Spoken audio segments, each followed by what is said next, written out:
Cystic driven noise, yeah, the mess we make. Machine pun Kelly get caught in the flame.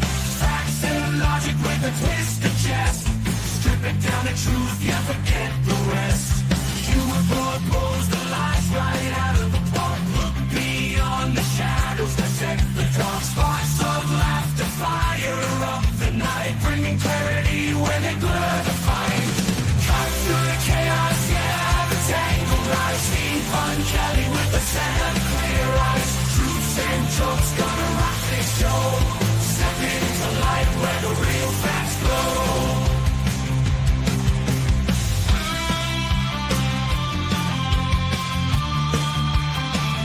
Step into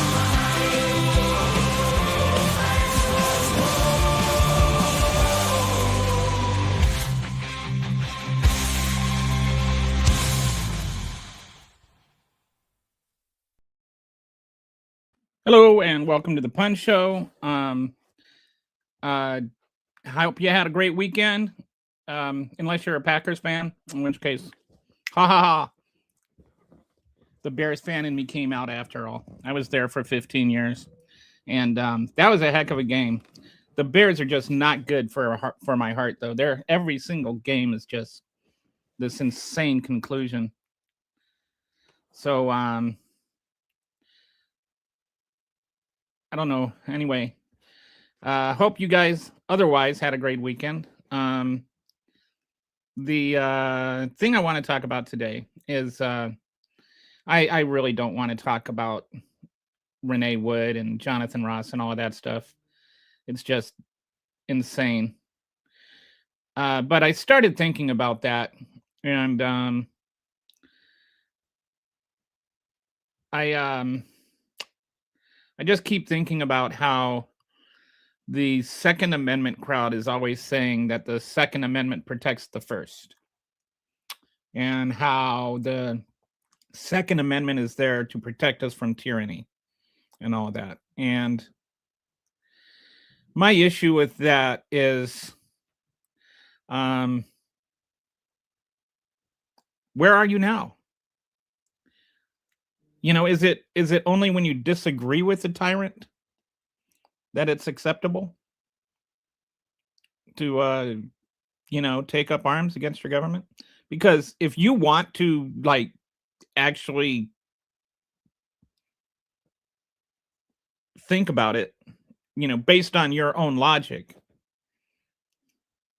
it doesn't say guns, right? It says the right to bear arms, and you're trying to say the car is a weapon, and in her mind the government was being tyrannical. So by your interpretation of the Second Amendment, she was exercising her Second Amendment rights. But I don't agree with your interpretation of the Second Amendment, by the way, and I don't think she was trying to kill him. But just if you are being logically consistent, then that's the case. I'm being logically consistent. So the other thing I always hear from the right is always get, like this guy Ian Massey here saying, using political positions and disabilities as slurs. I'm not going to put his comments up because they have slurs in them. But if you really want to think about it, if you want to, they're always saying orange man bad. And actually, nobody's criticizing him for being orange. We may joke about him being orange. And, let's face it, that man wears more makeup than Melania. And, it's something we can joke about, but that's not the reason for the criticism. It's just a deflection from all the valid criticism. And he keeps getting worse, He's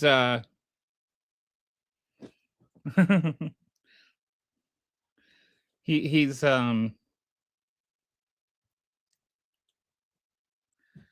MAGA Nazi clan. So Is he an actual tyrant? Like, that's the question, right? Like, is he a tyrant? If he is a tyrant, there's some real valid reasons to criticize him. I'm on the logic team.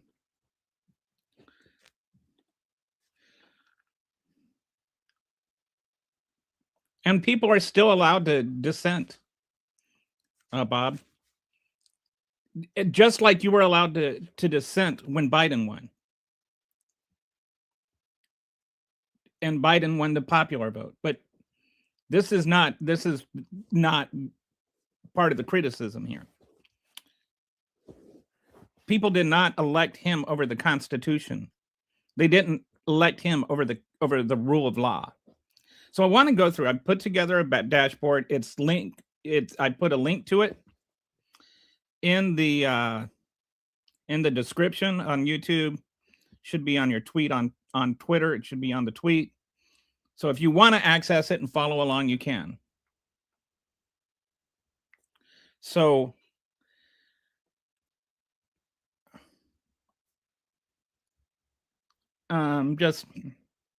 we got some weird comments here. You're on the blue team. I am on the side of logic. No.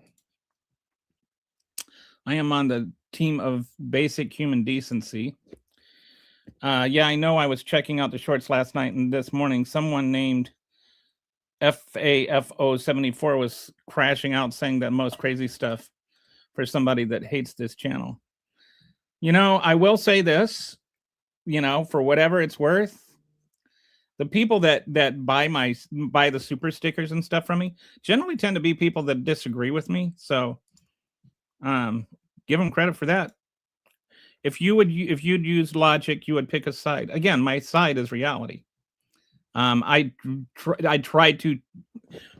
My view is neither party is perfect, but I will choose what is better over what is worse. I have been practicing not using profanity as much, just for you, Kelly. Yeah, I've been practicing it too. If you follow me on Twitter, once you do, you know that I do not filter my Twitter. There is no sides. We live in oligarchy. Yes, we live in an oligarchy, but we do not live in the same oligarchy. One is worse than the other. Can't even read. Yes, I can't even read. Then why are you typing? And why aren't you putting apostrophes in can't? The First Amendment doesn't mean you can legally block roads. The roads weren't blocked.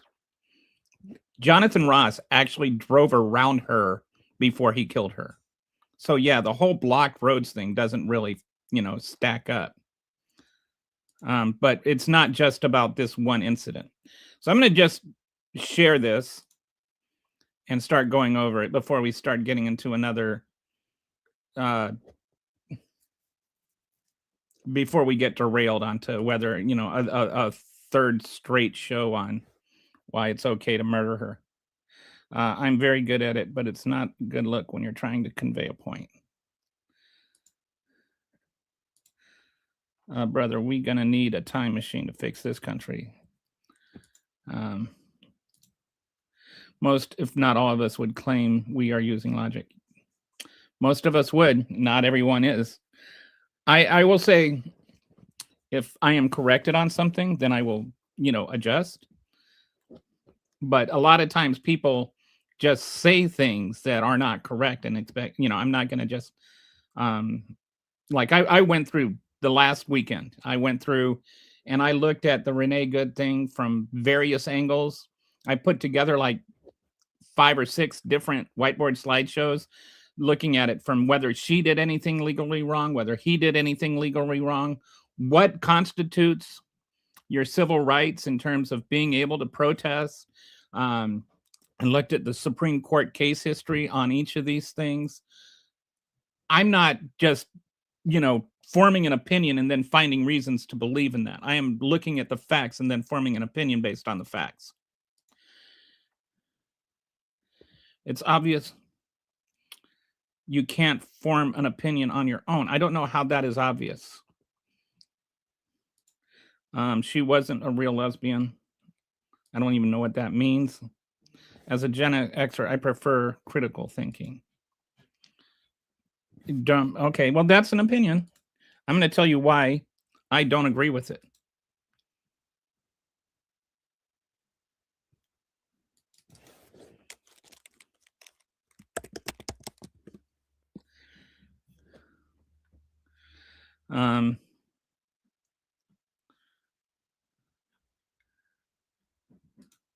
So let's start on this slideshow.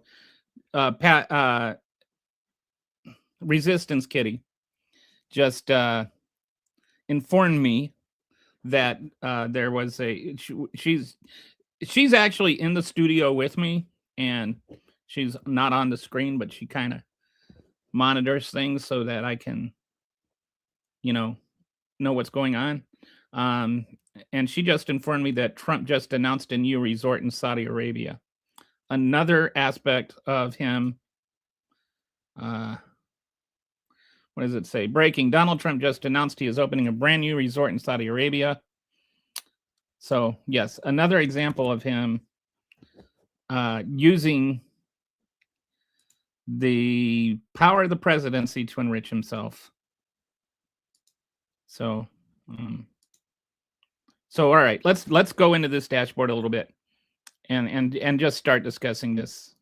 Okay, is Trump a tyrant? I say he's a tyrant, and I have actual reasons to state that. These are not opinions formed for me by somebody else. This isn't MSNBC telling me this. This is based on actual research, and you can actually click on the dashboard link to confirm that this is a real thing.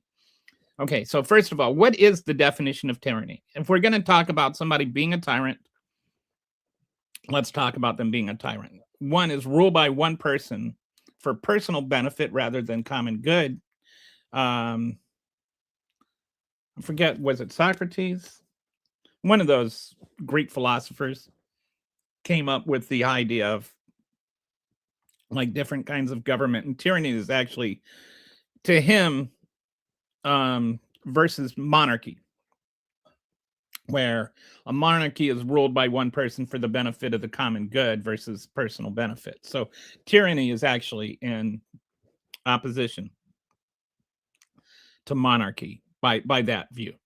It's rule outside above the law. It's a systemic dismantling of institutional checks on executive power. It's the use of a state apparatus against political opponents. It's rejection of the rule of law in favor of personal authority. So, does he meet those definitions? That's the question. If he meets the definition of tyrant, then he is a tyrant. So, does he meet the definition of tyrant? Yes. And we're going to go through that, and we're going to discuss that, and we're going to show that. We're going to show examples of all of this, that yes, he is a tyrant, and I am allowed to disagree with tyrants. I'm allowed to disagree with tyranny, just based on the fact that it's tyranny.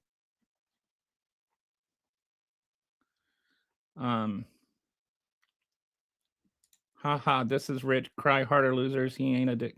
Well, but let's go through and look at this and look at the facts instead of just sticking your fingers in your ears and yelling. No, no, no, no, no. What do the facts say?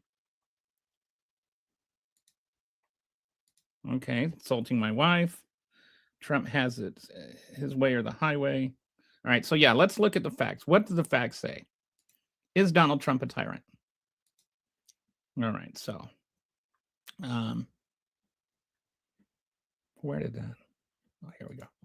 Okay, explicit rejection of legal constraints. Does he reject actual legal constraints? He even said in a Times interview, my own morality. When they asked him, is there any limits on his global powers? And Trump said, yeah, there is one thing, my own morality, my own mind. It's the only thing that can stop me. He's saying that Congress has no authority over him, that international law has no authority over him. The only limitation he has over his global powers is himself. on international law. I don't need international law. When pressed if he needs to follow international law, it depends on what your definition of international law is, which is, I guess, according to him, his own morality. This is Latat Ses Moy or something. I don't know how to pronounce it. Literal claim that law doesn't constrain him, only his personal judgment. This statement came after the Venezuela operation and while threatening multiple countries, including Greenland, Cuba, Colombia, Mexico. All right. That's not something I made up. That's not something MSNBC told me. That is something Donald Trump told me. Donald Trump told me the only thing that can stop Donald Trump is Donald Trump's own morality. An adjudicated rapist, a person who tried to overthrow the United States government, a person who stole classified documents, a person that is just brazenly immoral, that brags about sexually assaulting women. The only thing that can stop him is his own morality.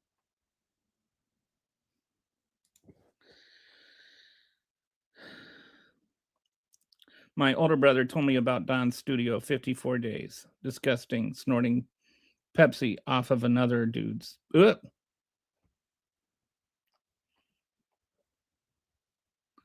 Well, that sounds graphic. Later, you whining loser. Trump's your daddy. So somebody just heard a few facts and ran away. This is how Trump supporters react to facts. So you want to talk about logic. How do you receive facts? Spreading what false information? Jesus was never a king. Yep, he said that was the only limit to his power. He said that. That's not something I made up. Hey, Skippy. Hello, everyone. While you fight about America, I will have a monologue about WoW Air Force things. Wow. Again, the stadium. Oh, yeah, the Saudi Arabia deal was made before he was president. What's he announcing that's breaking then? What's the new thing? You are allowed to disagree. You are not allowed to block nobody was blocking law enforcement officers while they were doing their duty. We know this because he drove around her before he shot her. He drove his car past her. The whole blocking traffic thing kind of falls apart when you realize he drove past her. How was traffic getting past her if she was blocking traffic?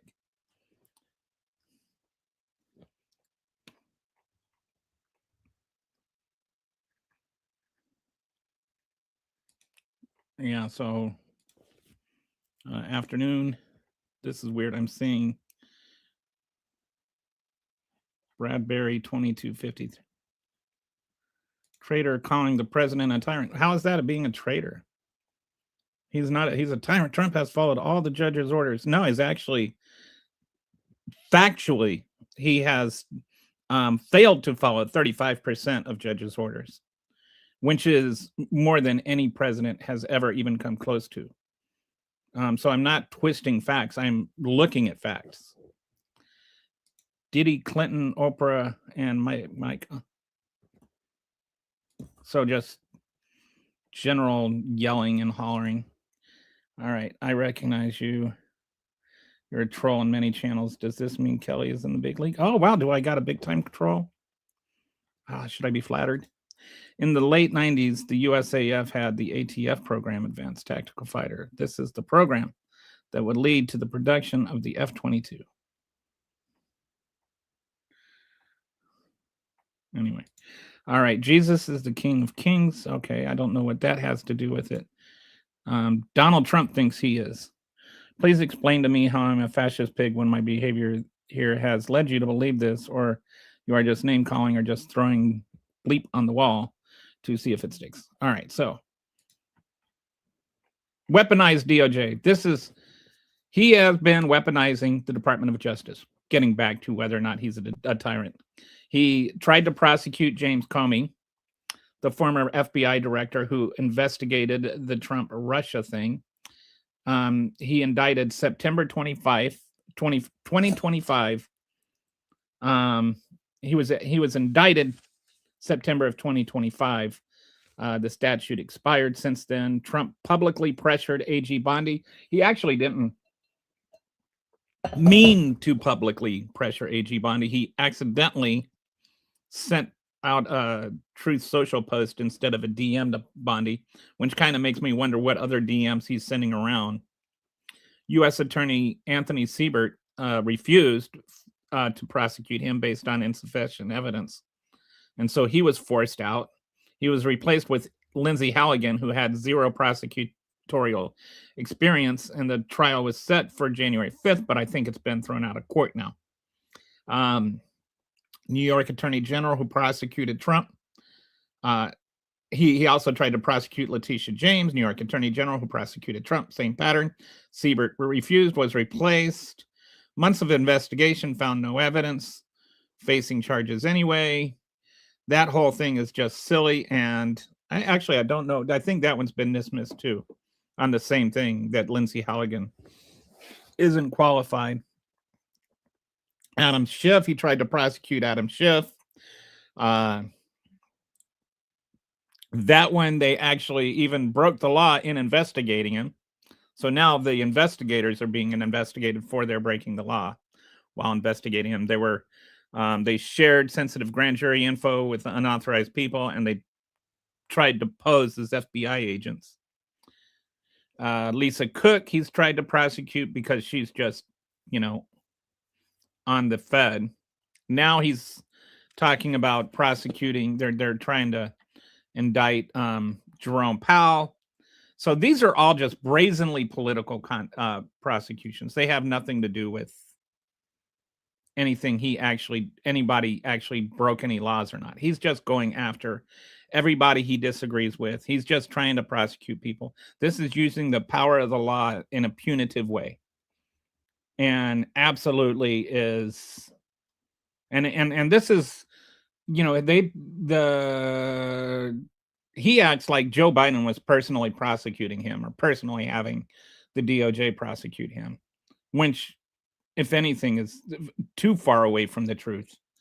Joe Biden actually maybe should have appointed a special counselor on January 21st to investigate the crimes that Donald Trump committed just on January 6th. I think that a lot of people that don't support Trump feel that way. He clearly broke the law. He clearly violated the law. Going in the opposite lane. No, you can't see almost 10 minutes of footage of Renee blocking a lane. And still, cars were able to get around her. She wasn't blocking traffic. And the whole idea that blocking traffic is grounds for lethal force. It was a residential street. It's not like it was a highway or something. Jesus, just slow down for a minute, dudes.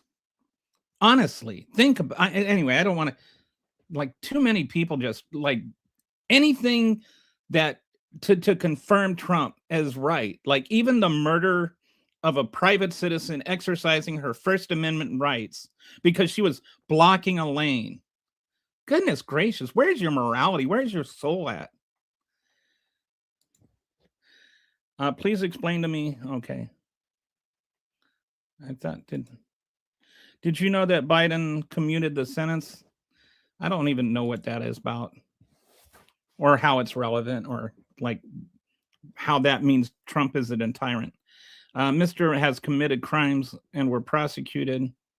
No, we have evidence and documents. Are you saying that famous people should not be held at the same legal standard we are?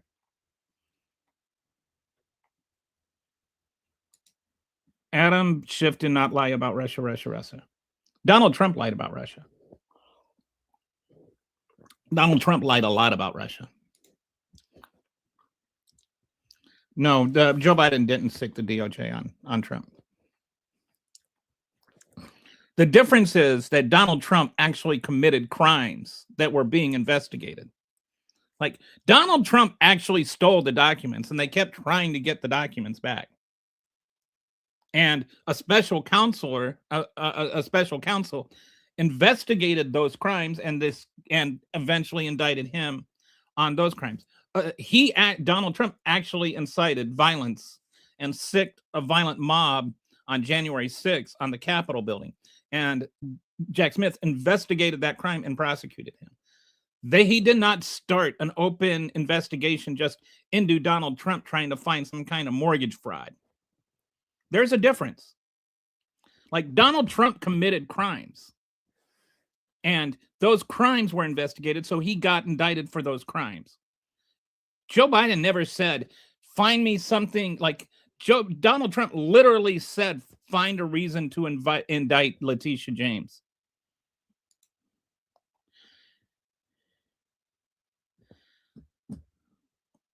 They didn't change the laws to indict him, to prosecute him. They didn't. They've actually. You're conflating things. They changed the laws to allow women who had been sexually assaulted and not come out. They changed the statute of limitations on that. And he was sued for that civilly. And they didn't just change it for him. There were like thousands of other cases where people got sued too. They didn't change the law that he was prosecuted for in New York. That one is like they prosecute that 1,000 times a year. So it's not like he was the only, and they prosecuted it as a felony. I know on Fox News, they kept saying this was like a novel interpretation of the law and all that, but actual history shows something different.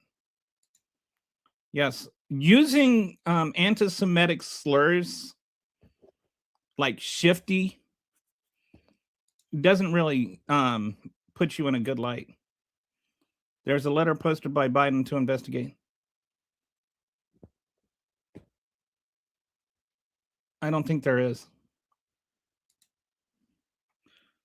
The footage she is talking about was an AI video that went all over the Russian bot accounts.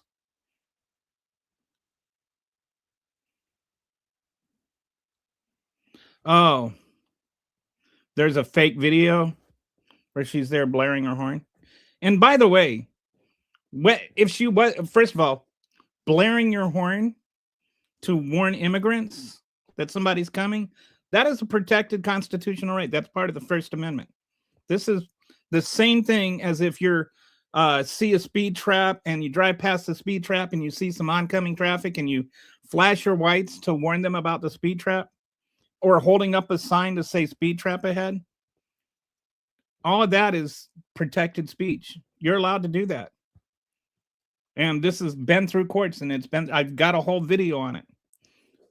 That's one of the whiteboard videos I did. So you can feel free to look at that.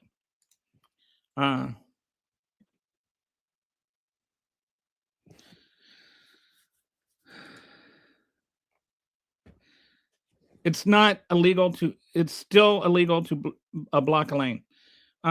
It's not legal to murder somebody over it.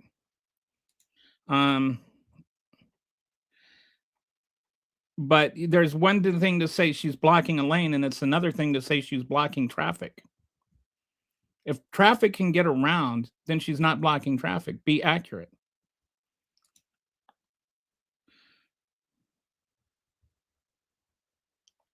So we can't talk about, I don't know what you mean by destroy the economy, but Russell, you tend to have this thing where you just make these blanket statements with no facts behind them. The economy was never destroyed.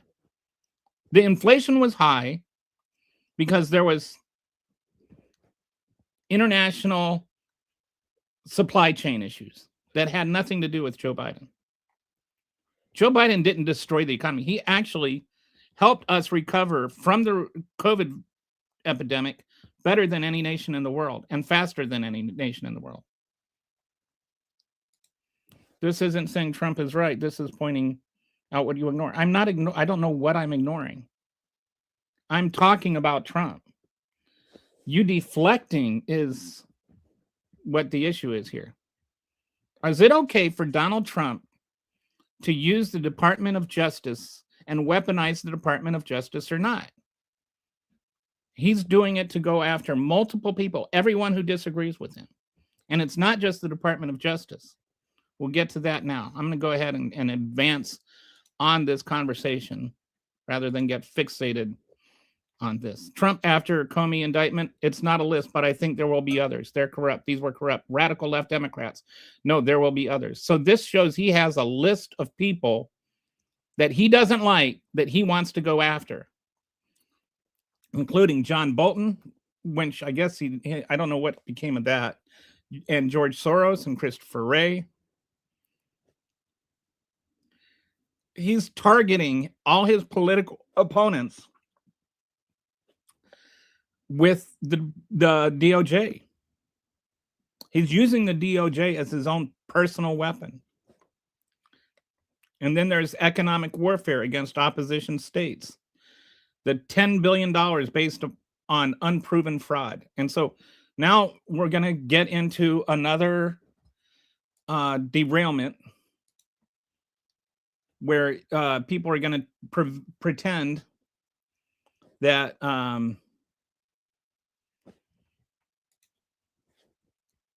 they're going to try and use the straw man.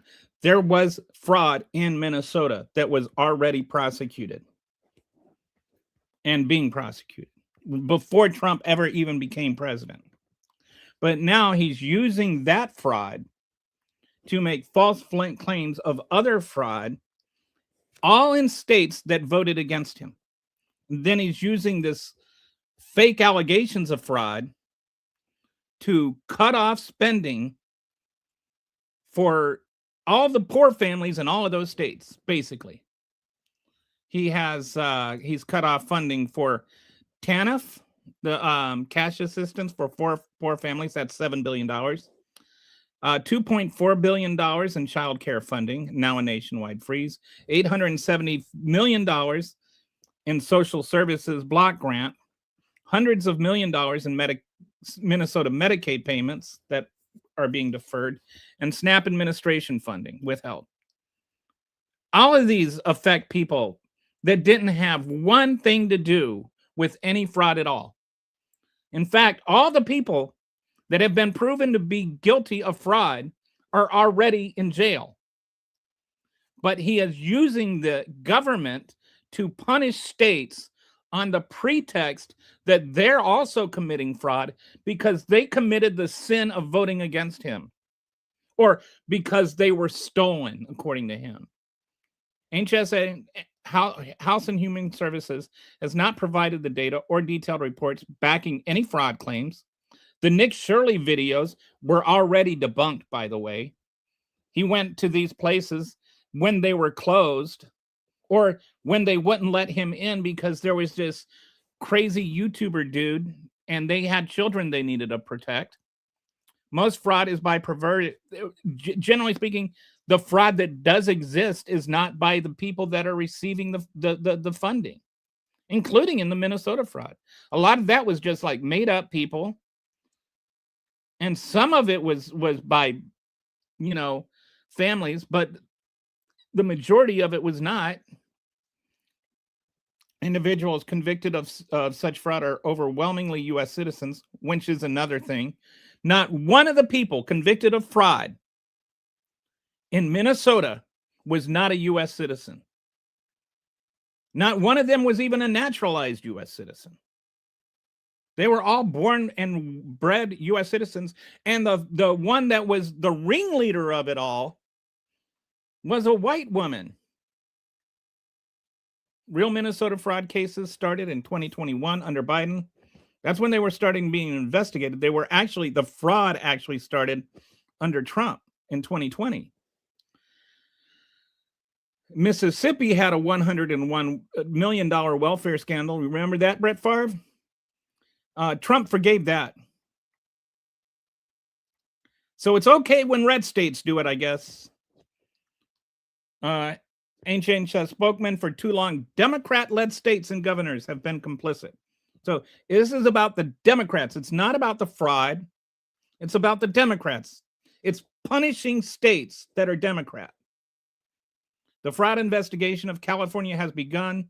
No evidence provided. There is not one single thing to establish that California has done the fraud or has guilty of fraud. The impact: millions of families lose food, healthcare, childcare, healthcare immediately. 5 states filed lawsuits claiming unlawful blocking of funds. A political attack on the most vulnerable in our society. And this is not going after people that did something wrong. This is not punishing people that did something wrong. I'm 100% for convicting anybody that committed fraud and sending them to jail and punishing them. But I don't see why poor families that need SNAP benefits to feed their children have to be punished because somebody in another state that they don't even know who is committed fraud. This is tyranny. This is just tyranny. It is punishing people because you want to. Kelly, you have definitely hit the big time. Bud Russell U7 is a prolific troll on many channels. Well, I'm so honored. Thank you, Bud. See this little bastard? We won't talk about anything that doesn't fit his narrative. Yeah. You mean I'm not talking about the thing you want to talk about that has nothing to do with the show that I actually spent hours preparing for? If you want me to talk about something, go ahead, buy a sticker, and I'll talk about it tomorrow. And then you can come back here tomorrow and I'll talk about it. But, you don't get to direct and navigate my show based on what you want to see.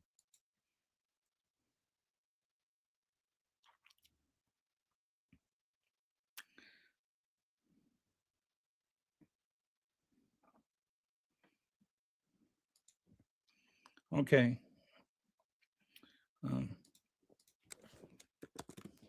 Sorry, just reading some private messages here.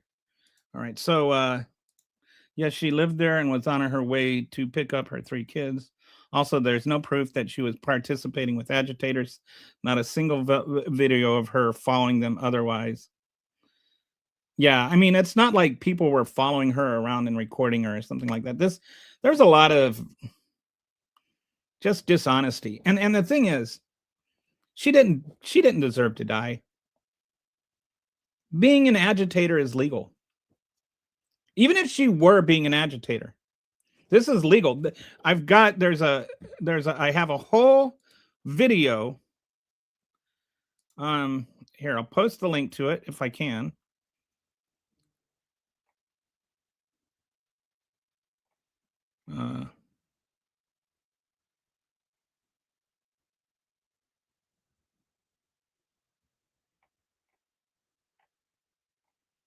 Gotta find it.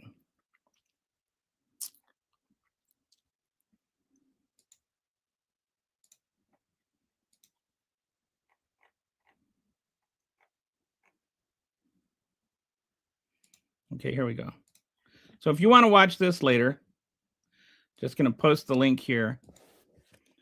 This is a link to a video I made on the constitutional rights to protest and how they apply in this kind of situation. There was a case back in, I want to say 1998 or maybe it was even longer ago than that.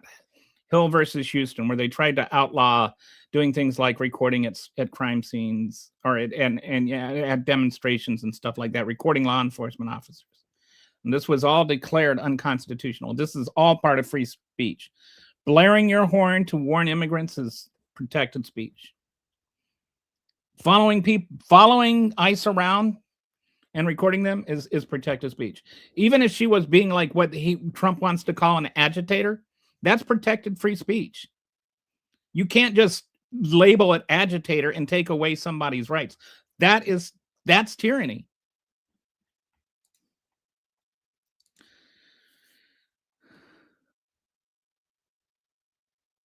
The First Amendment and a car blocking a lane is not considered free speech. No, but honking her horn is. And blocking a lane is not grounds for lethal force. Like this is the mentality that I really wish the right wing would be honest about. Like everything has to be like you have to find some reason to vindicate her being killed. And it can't even occur to you that maybe the guy that did the killing of her was wrong. Even like blocking one lane on a residential street is not grounds to murder somebody. And like, think about this. He walked behind her car and he filmed her license plate. He knew exactly how to get a hold of her if he needed to. The whole thing is precipitated on this idea that she was blocking traffic, and he drove past her, and then he parked his car and he got out, and the other people were telling her to move. But this is what happens when you defend a tyrant, is that you have to be absolute about everything. You can't concede one thing, because the moment you concede that maybe it was wrong for this ICE agent to murder her over a blocking a lane on a residential street, the moment you concede that point, you have to start questioning everything. And that's your problem. That's your problem. You can't question anything. You question nothing. And that's what the party wants you to do. According to George Orwell, he doesn't want you to question. Do you try to drive off? I've never been told to get out of my car. And he had no grounds to tell her to get out of the car either. This is another thing. There are 3 things that ICE agents can detain American citizens for. 1, if they have a warrant. There's a warrant out for their arrest. There was no warrant out for her arrest. Number 2, they are physically preventing them from executing a warrant or something. Like blocking traffic, one lane of traffic, nothing was being prevented. There's nothing they couldn't do because she was parked there.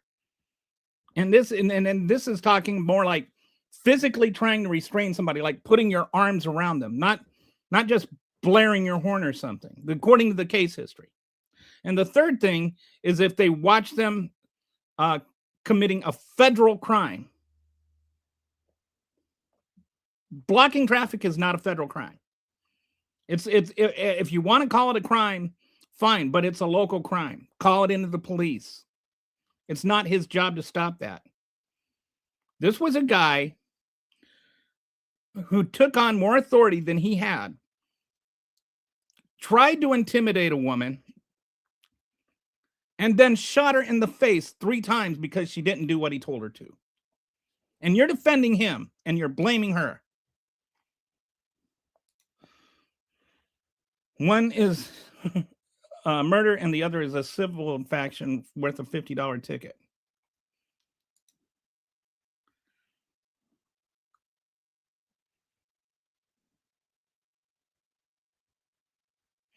Yeah, and that's the other thing is how long she was there. I've heard she was there for 3 minutes.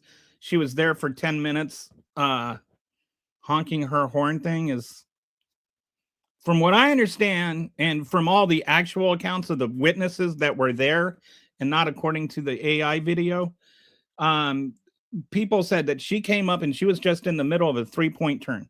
She dropped her kids off. She dropped her one kid off at school, and she was driving back, which is what, more consistent with having the dog in the back seat than driving around stalking ICE all day. So she's driving back and she sees the ICE agents there, and she's like, I don't want to go through all that crap. And so she backs up and she starts doing a 3-point turn. Then the ICE agents start driving past her while she's like, and she's just waiting for the lane to clear. That's what the people that actually watched the whole thing go down say. So, your AI video, I don't care about. Also, immigration enforcement has no jurisdiction. Yes, and they don't. That's why, yeah, of course I'm behind now. But yes, he's right. A vehicle is okay. A vehicle is considered a lethal weapon. A vehicle is also just considered a vehicle. He was told her to stop. She was told to stop. They had no authorization. They had no legal reason to tell her to stop. They don't have the authority to carry out traffic enforcement. And number 3, this is really important. There's something called officer-induced jeopardy. And that's, if you go and you look, there was a case history of ICE agents were being instructed to get in front of the car to prevent people from leaving. And then they were creating these situations where they would shoot people. And there were a number of situations that this happened. And there was an investigation that was opened up into it. And there were like a dozen people that they had executed using these means, getting in front of the vehicle and then shooting people for trying to leave. This is called officer-induced jeopardy. If you put yourself in danger, then lethal force is not legal.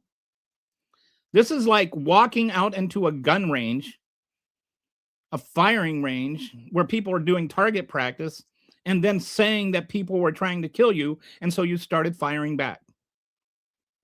You can't do that.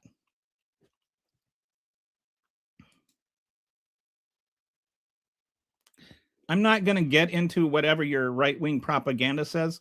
If she gave birth to 3 kids, she gave birth to 3 kids.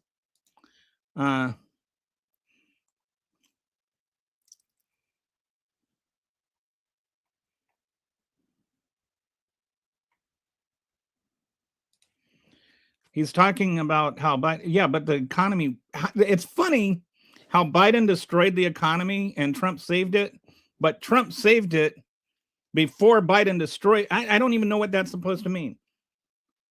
The economy is worse now than it was under Biden, and it's directly linked to Trump's policies. But somehow you guys have it in your head that Trump is saving the economy by making it worse.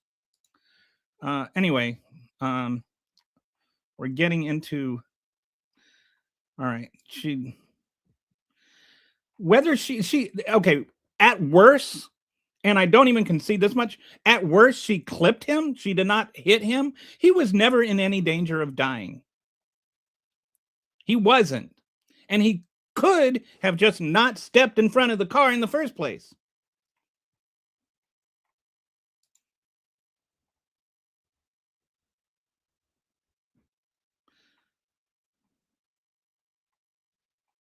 Trump withholding funds in blue states for childcare. That is tyranny. But let's make nobody's making excuses for the recent fraud. As I said, anybody guilty of fraud should go to jail. I'm not making any excuses for fraud. But why are you making excuses for tyranny? By using fraud as a label that denies millions of children food. That's not making excuses for fraud. Why should children who did not commit fraud be punished because somebody else in a different state committed fraud? This is why they're trying to hide this. A lot of people are complicit, and the DOJ didn't redact their documents. Oh, so you're talking about the Epstein files.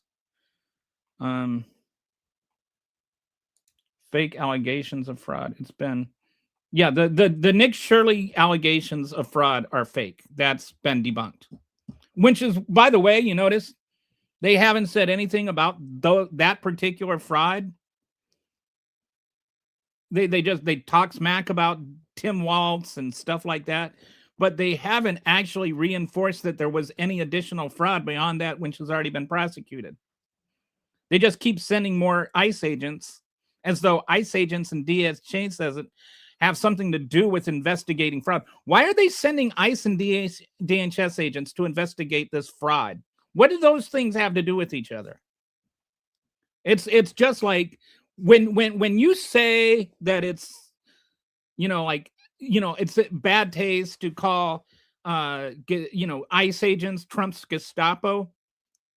This is what he's using it as. And they're using just blatant fascist Nazi kind of imagery and slogans to recruit people. Like this whole, homeland and what was it? Anyway, like there's these advertisements, defend the homeland. Like all that kind of stuff is just blatantly Nazi propaganda that they're using to recruit people with. And then they act like Nazis. And then why are ICE agents investigating fraud? Why did they have to call ICE agents to investigate fraud? Are you related to Bud Bundy? What about Ted Bundy?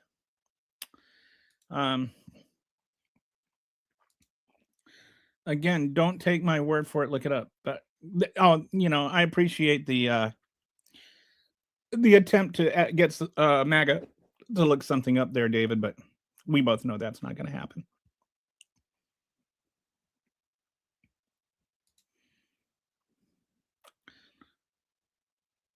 I'm sorry, Rodney. What are you citing as? Were you? Man, things are getting out of hand here. Okay. Who did you play for? Offensive or defensive?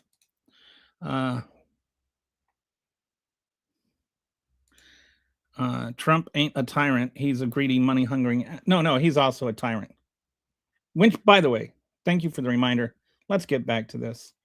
Okay, so, all right, so we've established 1, he fits the definition of tyrant. 2, he's using the Department of Justice to prosecute people. 3, he's punished using the federal government to conduct economic warfare against states that voted against him. 4, state violence and domestic terrorist labels. So the Renee Good killing, here we are. Videos show the car did not hit the agent. I think that there are some people that somehow have managed to deceive themselves into believing that it does, in spite of the fact numerous reports and New York Times did a frame by frame analysis of this. She didn't hit him, and at worst she clipped him barely. He didn't even get hit hard enough to limp afterwards, if he got hit at all. And they call her a domestic terrorist. And this is one of the things that's really starting to get to me. It's just they have made it so that anybody that they declare is a terrorist is a terrorist.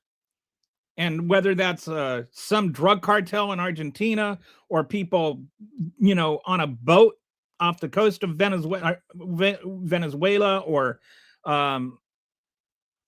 anybody they want, or just an American mom dropping her kid off at school and trying to come home. If you're a terrorist, you deserve to die. And if they say you're a terrorist, you're a terrorist. They just throw around this word domestic terrorist. Anybody that's anti-fascist is a terrorist. And anybody they claim is a liberal is an anti-fascist. They just make it anybody that they want to say should die, they can kill. How is that not tyranny? There's no rule of law in this. They have made themselves the entire law. If they say you're a terrorist, they can kill you. And it's not just hypothetical. They have killed over 100 people extrajudicially on the basis that they claimed they're terrorists. 2 of these terrorists, these alleged terrorists, were brought back to their country where they weren't even tried for anything. If they were terrorists, why did they get brought back to their own country? They rescued 2 of these guys that were in the boats, and they brought them back to their own country. Why are they letting terrorists walk free if they're really terrorists? No, they're just killing people and then labeling them terrorists to get away with it. And you guys, the MAGAs that are sitting there defending Trump right now, you're supporting it. You're supporting tyranny. That is something tyrants do. They just act like they unilaterally have a right to decide who lives and who dies.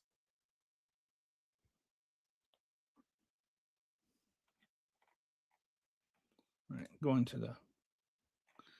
So Russell here has got the very cogent rebuttal, blah, blah, blah, blah, blah.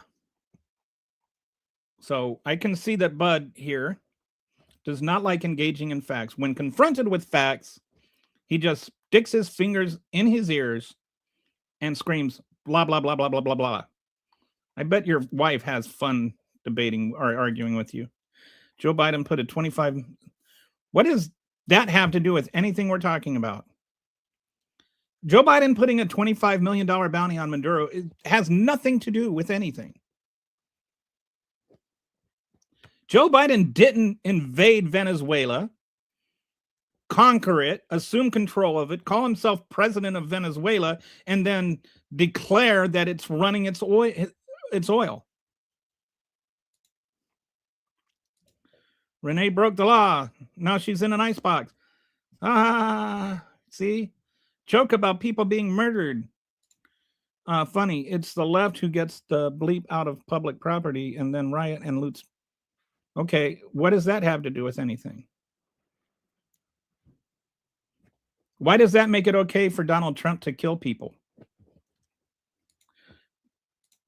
Trump is a pedophile. Republicans can't explain that away. All she had to do was...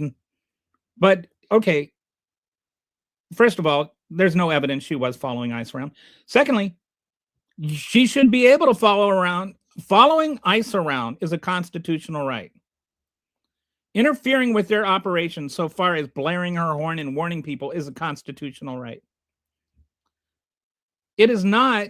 Exercising your constitutional rights is not grounds to murder somebody. What you want is for nobody to oppose Donald Trump. Your whole argument here is if you don't say what you believe in, you don't have to worry about getting killed. But I bet you are the same person who will say the Second Amendment protects the First. I prefer my ice crushed, thank you.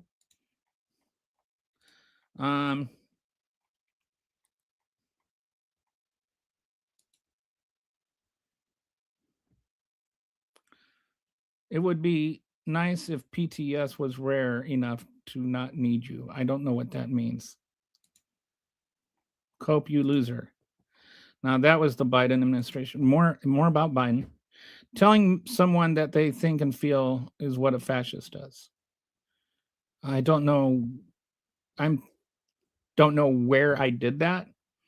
I do know that I'm responding to what people tell me they think. A new video comes out showing that the ICE agent getting hit. I have not seen that video. Was that the body cam footage? You're a whiner. That makes you a Karen. Darren. Need more ice melt. Randall, big quiet when confronted with the fact that Trump is a PDF file. It's a crying shame that they keeps being a misgendered woman. Yeah. I bet you got really mad about like people celebrating Charlie Kirk getting killed. And I didn't think that was cool either. But Charlie Kirk would be ashamed of you, Kiefer. Just want you to know that. Charlie Kirk right now, he's looking up at you and he's being like, dude, that's too far.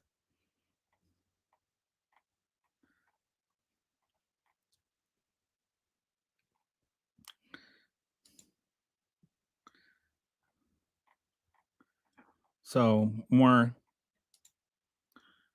the fraud that was convicted is convicted, but there are all the agencies that Nick Shirley went to and showed on his little camera have been debunked.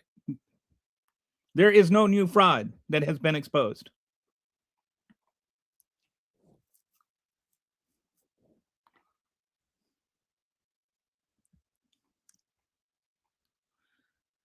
I think, okay, so just as long as everybody is insisting on derailing this, according to what evidence Epstein implying so, the guy who had a clear disdain for Trump, I will say this: it is very true that Epstein had a very clear disdain for Trump. It is also true that during the peak of his little enterprise, he did not have a disdain for Trump. Only, and it's like I see things like how Donald Trump would sorry, just dropped my brain for a second. So Donald Trump was hanging around with him. Donald Trump was his best friend. And that's according to both him and Epstein. Like, they were buddies for 15 years during the entire time that Epstein's little enterprise was at its peak. And they went to parties together, including at the Playboy Mansion, where, you know, sex was probably involved. There was a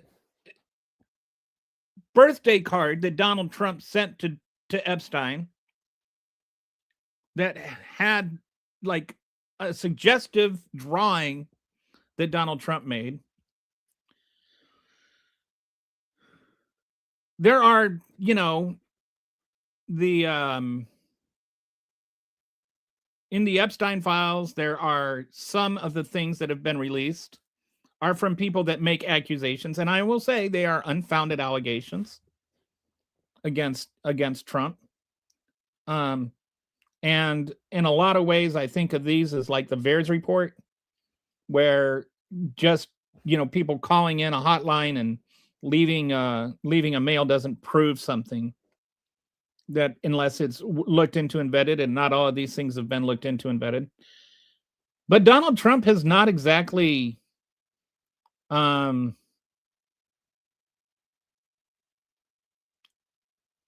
himself to be an ally of the victims by redacting things that didn't need to be redacted, by not redacting things that needed to be redacted.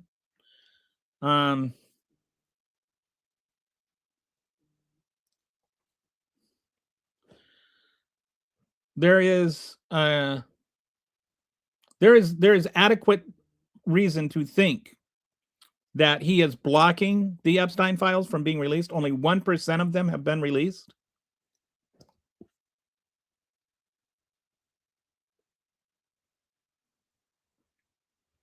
I'm just saying there's a lot there that would suggest we need to release more.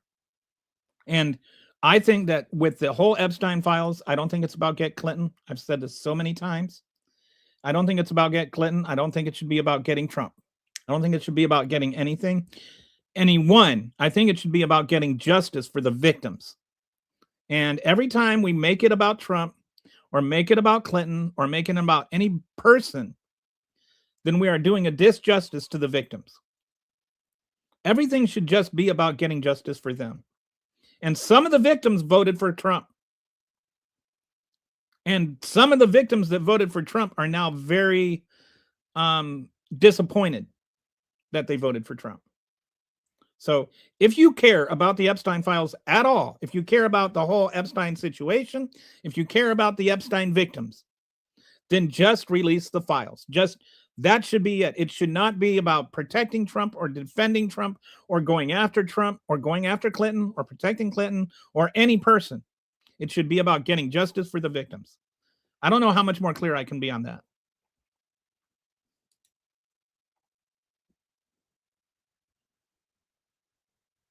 I don't know that's true though. And again, it's legal. It's legal. I know that there are so many things that I see bandied about on this with regards to Renee Good. And then I like go on Grok or I go on Claude or I go on Chat GPT and ask, is there any validity to this? And they're like, no, this is not, no agent, nobody is actually reporting this. There is a lot of Twitter news that gets retreated as fact. Bro, you're so stupid. I can't even listen anymore. Oh, well, too bad. MTG.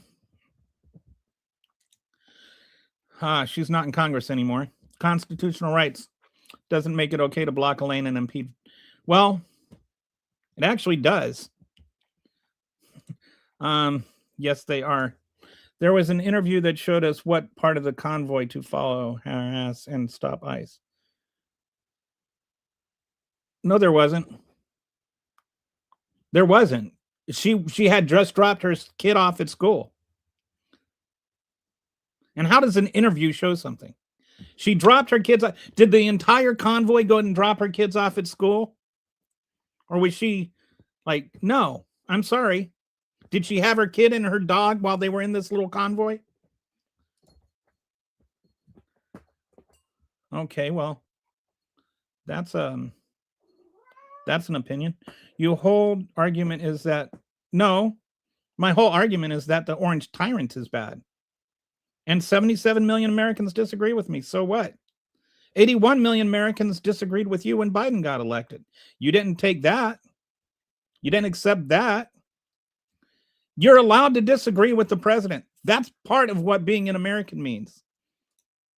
And the president doesn't have the right to do whatever he wants just because he got elected.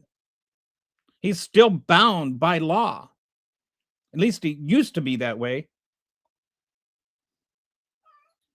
Dude, her wheels returned the other way from the officer. If you watch the video, you can actually see it.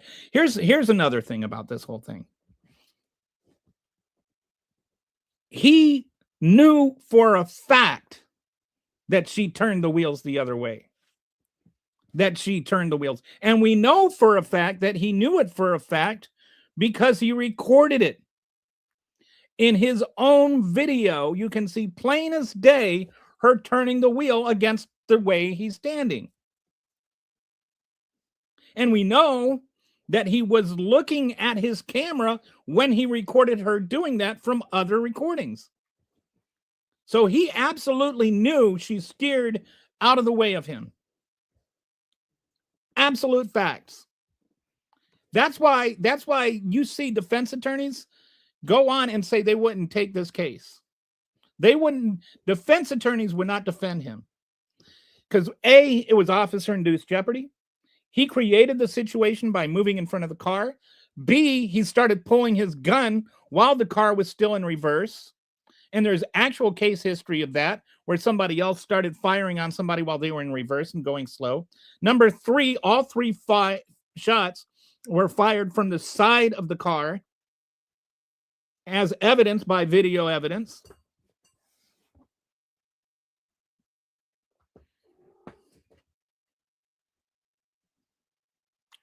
It is an absolute fact that he shot her when he wasn't in danger. He was clear of the path of the vehicle. And according to everything from the Department of Homeland Security's own policy to all the legal cases and history of it, where people have actually been prosecuted, there are people in prison right now who were officers who are in prison for doing what he did.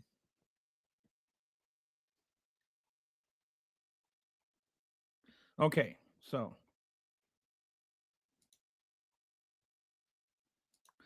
yeah, so many obvious foreign actors in this chat. It's hard to know who is like real and who's a bot.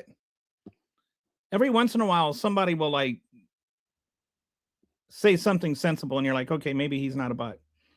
But see, then you get things like this guy. Just look at this loser boomer. What a great response. Either are you stupid or are you a troll? Is that like the best you've got? Come on, Brian. Man up. Put some hair on your testicles. You cannot interfere. Nobody was interfering. Okay, first of all, it wasn't a police investigation. There was no investigation going on. What was being investigated? He was driving past her. Did you mean to say operation? Again, there was no operation that they were interfering with, unless you want to say blaring her horn, which she wasn't doing in the video. But if she were blaring her horn, it'd still be legal. You can warn people.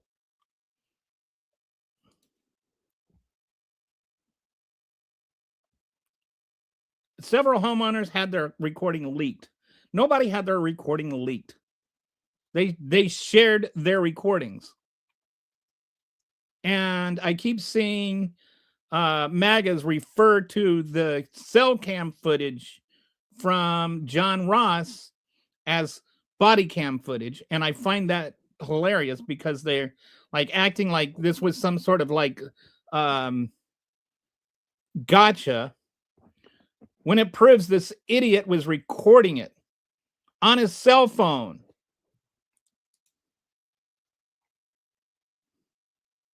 I like to troll Charlie's events.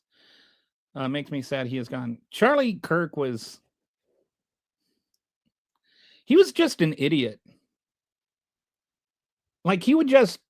Like, his whole thing, his whole gambit was prove me wrong. It was never, I'll prove I'm right. And then if you proved him wrong, he would just pretend he won the argument and then move along. I shadow a right-wing prepper group. They use Kirk's death to confirm that they're coming for our families. Crazy amounts of white supremacy and anti-Semitism in that pile. Doesn't matter what her intent was. The agent had reason to fear bodily harm, death in the moment. Actually, that's not true. There's something called the totality of the circumstances, which means that you can't just look at just that moment in time where he made the decision. That he put himself in that situation by walking in front of the car has to also be considered. And that's called officer-induced jeopardy. And officer-induced jeopardy is not grounds for lethal force. This has been established in previous courts, in previous criminal trials, where officers are actually in jail for shooting somebody after offering officer-induced jeopardy. It's specifically when it comes to cars.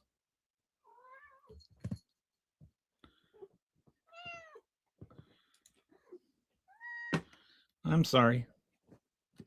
My kitty cat is hungry. Apples to oranges. Kirk was sitting having a debate. The other was... I don't know what you're trying to compare those things to.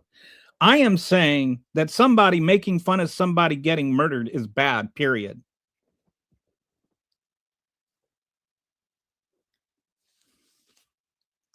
And the other wasn't hitting her...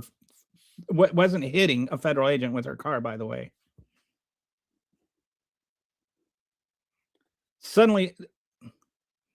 the car didn't start accelerating until there was a bullet in her brain. She was just moving forward slowly. Then he shot her in the head. Then the car took off because her death spasms or whatever caused her to hit the accelerator. She was moving slowly. Like, what is wrong with you people? Where is your soul at? Nobody would be dead. I repeat, nobody would be dead if he had not shot her. He would not be dead. She would not be dead. Clip that. I bet you wear women's clothing at night. Why are you thinking about what kind of clothes I wear at night? That's kind of weird, dude. Man. Oh my gosh, what a fool. Oh, he believes the Somali lies. Yeah, let's get some racism thrown up there in our ignorance.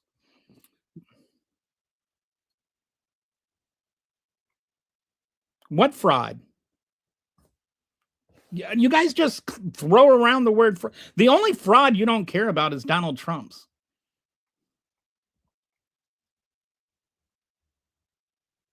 No, I'm not blaming AI for everything I don't like. I just called one thing AI video because it probably is, considering she had just dropped her son off at school. So this idea that she was following around people for 10 minutes, like, why would somebody have just randomly been filming her following somebody around for 10 minutes? Think about it. Like, really think about it. Why would somebody have filmed her following ICE around? Why would that footage be available? Like, think. Just at that time, she was just a random person.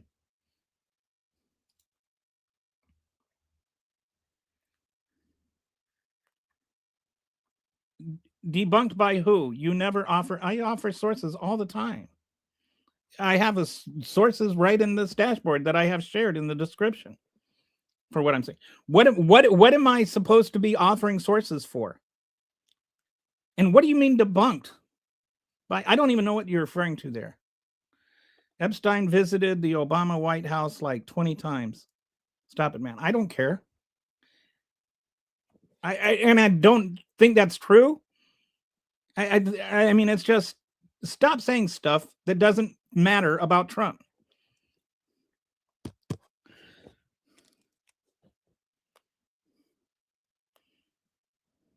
And this is what I like. You guys can just like say whatever you want, and and then it holds true until it's proven wrong. Prove to me that Bill Clinton or that Epstein visited the White House with Obama like 20 times. Go on, prove it. Bro has to think of a lie to come up with. I don't know who's coming up with what lie. I will never trust or support government ever. If you do, you're slow in the head. Source for I don't know for what. No source. I don't know what you're talking about. Best friends BS. They were no. They both made comments about how they were friends with the other one. I mean, like, you can look things up on your own. Huggy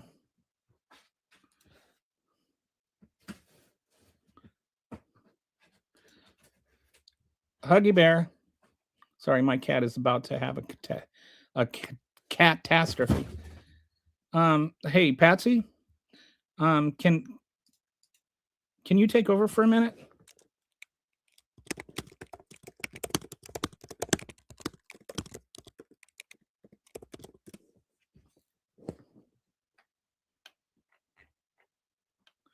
Okay. I'm gonna have Kitty here take over for a second. I need to go take care of my cat. He's trying to like he's very mad. He hasn't had his lunch. Well, I certainly know that feeling. Mine will threaten to eat my face whenever my cats have not gotten to eat. It's me, Resistance Kitty. Patsy is my human name. I'm unsure if he has me up here so that you can see me or not. Or if you're on the screen. If you go into the StreamYard, yeah. If you look up at the top right, there's a comments box. Oh, I see it. And then there you can see the comments. All right. Awesome. Thank you. Hi, everybody. All right. So, Rainbow Kitty. Oh, hey. Good to see ya.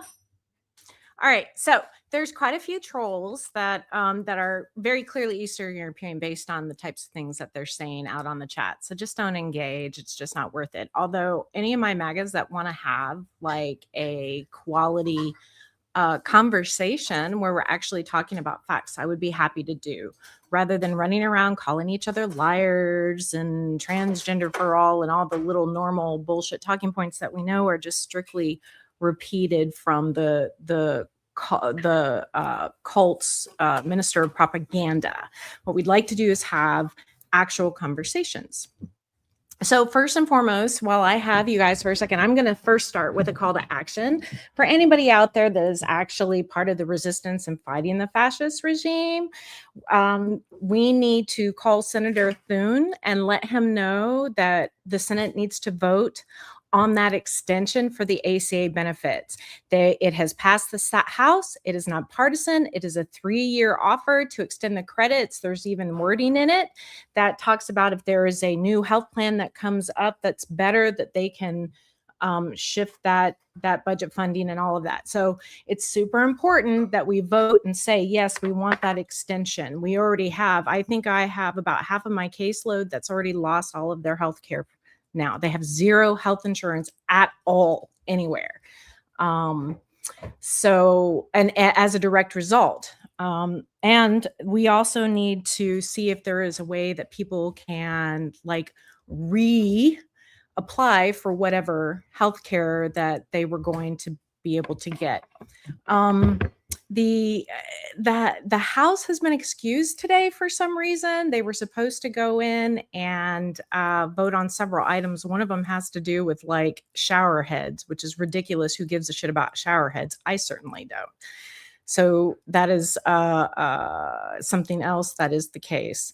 Also, if you get a chance, jump on resistancekitty.com and you can see that we have some petitions up there in our newsletter from today in regards to Venezuela, Greenland, and the ACA. So,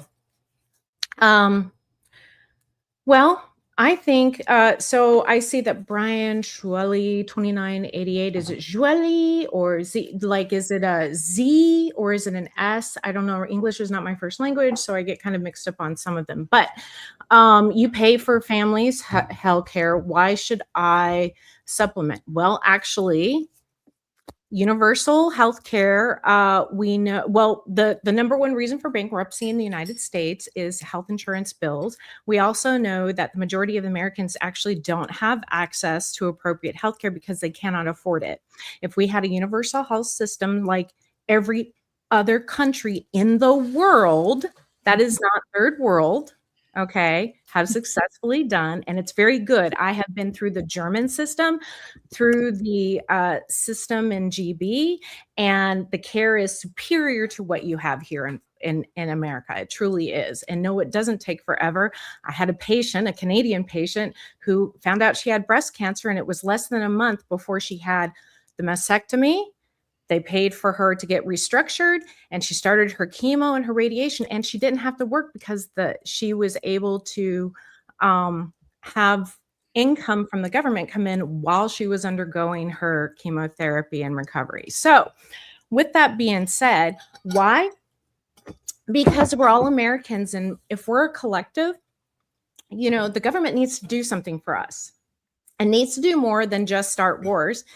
There needs to be an infrastructure in place so that we can take care of one another. Me as a business owner would love for the government to pay for healthcare because that means I can put more money towards things like salaries, for example.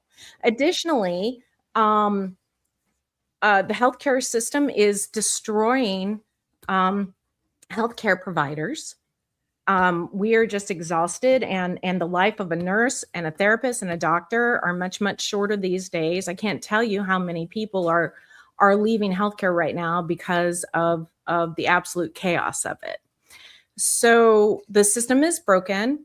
The ACA it's very obvious that many of you don't remember what it was like. I have worked in healthcare my entire life, and I am telling you that the ACA saved lives, thousands, millions of lives, because it allowed people to get health insurance who couldn't, people who couldn't start businesses, people who could not because they could leave their jobs. They were stuck at their employers and could not grow because of the health insurance aspect. Now, what has happened is that the insurance company has raped the government, taken advantage of the ACA, and has made record profits as a result, because We didn't write the legislation well enough to prevent oligarchs from stealing. And that is one of the biggest problems. So health insurance, yes, is an absolute scam, but is the only option that we have in this country at this time. I think the government, like, I absolutely think that the government needs to keep their ass out of anything with health insurance. It just needs to be a one-payer source. It needs to be through the government. We need to use this as another option for people to serve in public service like the NHS does. There is lots of really good things that are involved with it. Oh, and you're back. I just came in and kind of going on. I kind of gave a little bit of a, hey, we're getting ready to vote on we need to contact Senator Thune to call a vote on the ACA extension. So, you know me, I'm always about like, okay, quick, let's do our thing to do. This is your resistance thing to do today. I think that the thing about ACA that maybe gets lost is that it's turned into like the Democrats are for the insurance companies and trying to protect the insurance companies, which is really, really ironic because the insurance companies were very, very against ACA. They actually, they put millions and millions of lobbying dollars into preventing the ACA because the ACA actually limits how much money they can make. It's you know, depending on your situation, there some people it's 80% of your insurance some companies, for some policies it's 80% of the revenue from premiums has to go to healthcare, and for some it's 85%. But you know, different kinds of policies. But the insurance companies were actually making more money, and the rate of inflation. They act like insurance wasn't going up, or there was, you know, they always say, "Oh, the Democrats broke the system," as though the system wasn't broken. Like the ACA wasn't a remedy to a broken system. The rate of inflation of ACA before ACA was twice what it is now. And that's why we needed something. Now, the ACA itself was also never meant to be a final thing. Even Obama said that. It was meant to be a step in the direction. Next direction. I can tell the final destination should be that there aren't insurance companies at all to have to deal with. Like, we are the party. When we say, you know, like you get people saying, oh, well, we should just get rid of insurance companies altogether. And then they want to replace it with nothing. Like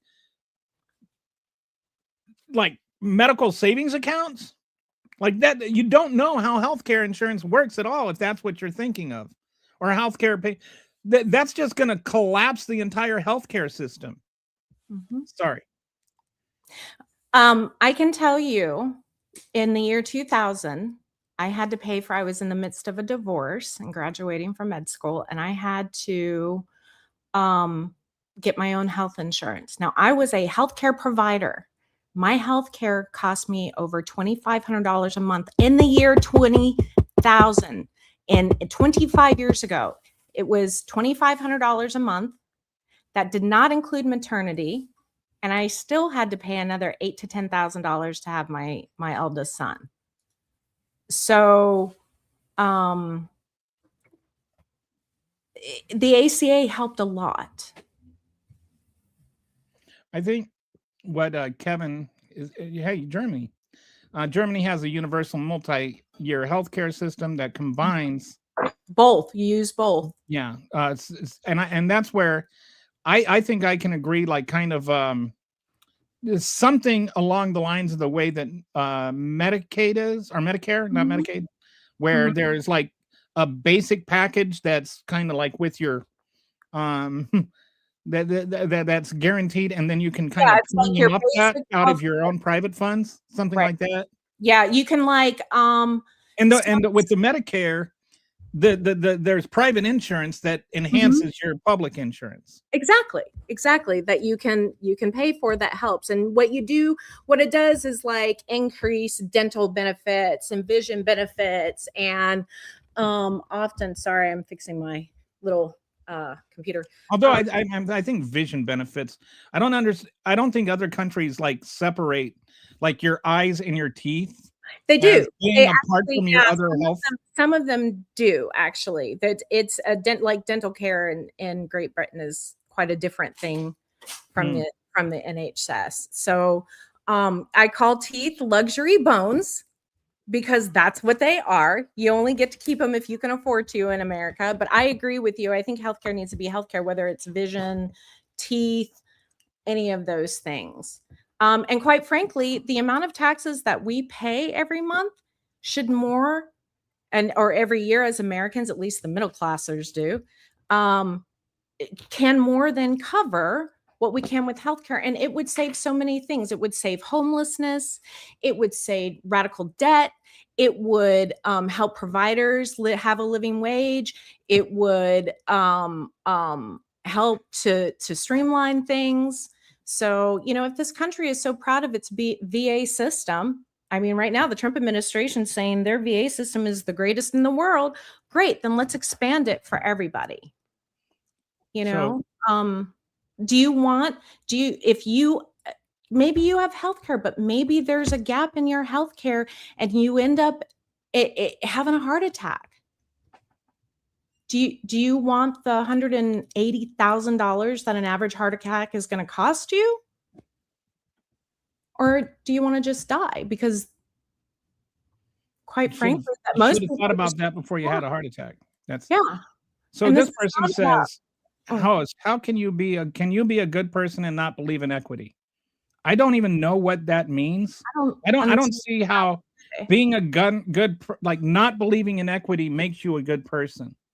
And I don't know what you mean when you say not believe in equity, because I know that a lot of people on the right misunderstand what we say when we mean equity. Mm-hmm. And I'm not going to get into a debate over what equity actually means. I'm just saying, when you say be a good host and not believe in equity, what do you mean, so that I can answer your question according to the meaning of the word that you mean, and whether or not I think that entails being a good person. If the answer is no, which I don't know what the answer is, are you planning on staffing your single payer system with evil people? I don't know what evil people means. Yeah, I don't know what you mean by that. I feel like this is not an honest or genuine question. If you could reframe it in a way that's actually honest and looking for an answer, instead of making a snide remark with a question mark on the end of it, I'd be happy to answer it. That would be a good host. Okay. Holy gymnastics, you Democrats never want to take responsibility for people's demise. States went from 5 companies to 1 in all states. Did we enter the year 20,000? Okay. That the Democrats didn't do that. What did that was a number of policy changes to the ACA that the Republicans did that made it so that impossible for private insurance companies to compete and to stay profitable. And actually, that's a Republican responsibility. They're the ones that did things like remove the fine for the individual mandate for not following they took away the fine. They took away the funding for like if you had there was something called a soft, I want to say soft, what was when the thing first started, there was this whole question mark about, we have no idea what the risk pool is. And so we don't know where to assign our premiums at, because they also had this law that part of it was the 80 or 85% tied to profits, right? Like you couldn't make excess money off of your premiums. And so then how do we assign the premiums to where we're not losing money? That became the question, right? We don't know what the risk pool is. And so there was, if you go over, then some of the money that you went over by goes to the companies that went a little bit under. And so it was a way to negate that, to make it so that you didn't lose money by offering people insurance. And then the Republicans took that away. So then the insurance company said, look, if there's no way I can, make profit off of this, why do I want to continue to invest in it? Mm-hmm. And so they pulled out of the market. The whole idea was to have a marketplace. The Republicans, believe it or not, what actually happened, as much as Republicans talk about capitalism and free enterprise and all of that stuff, they're the ones that actually discouraged it. Mm-hmm. So, like you say, do you want to take, nobody's taking responsibility for people's demise. I don't even know what people's demise is. But if you want to talk about responsibility for companies pulling out of the marketplace, that's the Republicans. The average contribution rate is around 14.6% of gross salary, with additional fees for certain services. Public health insurance covers most costs, while private insurance company can provide additional ben. Oh, okay. This is for Germany, I think. Mm-hmm. When you make health insurance mandatory, that's communism BS. That's not communism. Please take a civics course. Please. Otherwise, you want to know what communism is? It's what Trump is doing, where he's taking percentages of all these companies that he's allowing in and out, which I suspect is why Exxon pulled out of the Venezuela deal, because they didn't want to get caught up in that. Well, Venezuela didn't want any part of.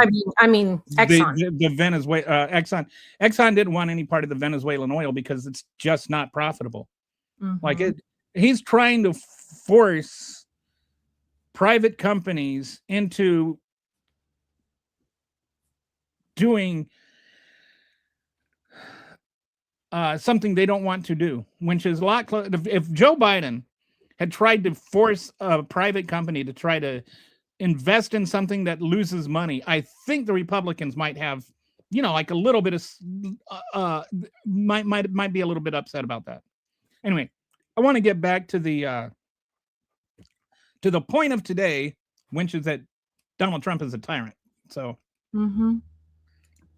I don't know how we got on. And the whole thing that he's doing with businesses is part of that. They either do what he wants or he doesn't. By the way, one of the big things that happened over the weekend is that the American Academy of Obstetrics and Gynecology has refused all federal funding in order to make sure that they aren't forced to be putting patients at risk with their recommendations. Okay, so that's good. The legal experts responding to Renee Good's killing, is the administration's calling her a domestic terror, is simply an attempt to malign a protester and justify her killing. Former FBI agent Michael German, there is no law that authorizes the U.S. government to designate any group or individual in the U.S. as a domestic terrorist. And that's what I was trying to get at, going back 15 minutes. Domestic terrorist is not a thing according to U.S. law. If you want to talk about domestic terrorists, then you could talk about the people that attacked the Capitol building on January 6th, 2021. But the reason nobody got prosecuted for being a domestic terrorist is there's no law that identifies what a domestic terrorist is. Like, that's not a thing. And so when they say she's a domestic terrorist, that is a made up thing mm-hmm. about a person that isn't true, isn't even remotely true. If she were honking her horn to warn immigrants, that's not a terrorist activity. Even if you want to say it's illegal, and it's not terrorism. Mm-hmm. Terrorism is a very specific thing. Terrorism is using political violence to achieve political ends. And mm-hmm. she did, who was she attacking? Who, she was, if you want to say she was sitting in the car, parked illegally, parking illegally is not an act of terrorism. Mm-hmm. It doesn't have any casualties. Like, it's not making a threat. It's not like a terrorist activity. Why are they calling her a domestic terrorist? To justify killing her. That is it. That is the only reason they have to call her a domestic terrorist, because their state-sanctioned Gestapo ICE people murdered her, and so that makes her a terrorist. That is their that is. I'm sorry if it hurts your little MAGA feelings, but that is tyranny.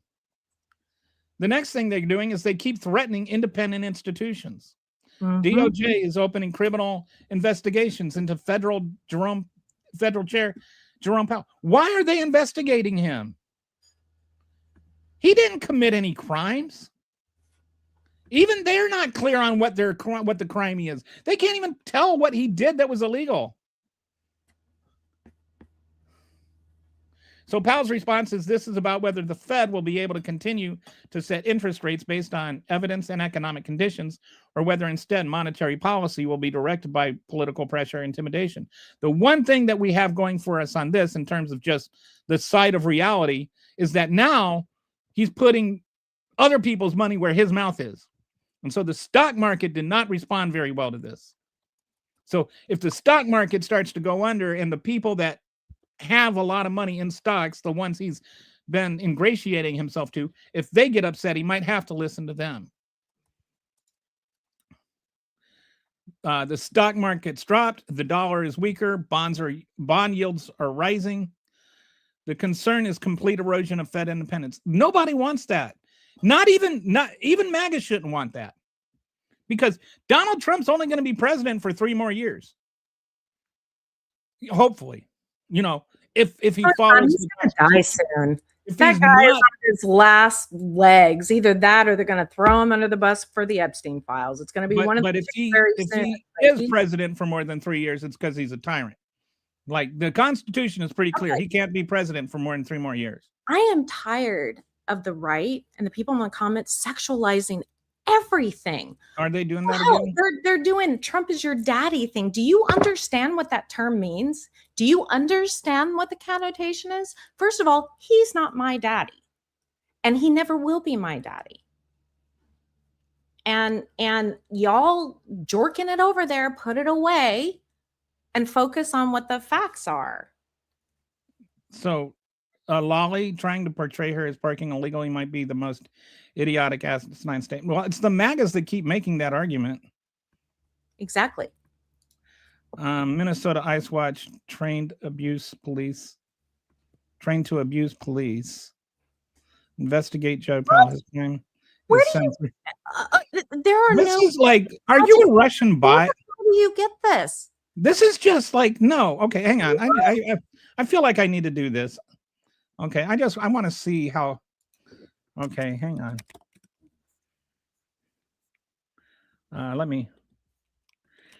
Is Jerome Powell sending $3 billion to China every month? Mm-hmm. See what Claude says about that.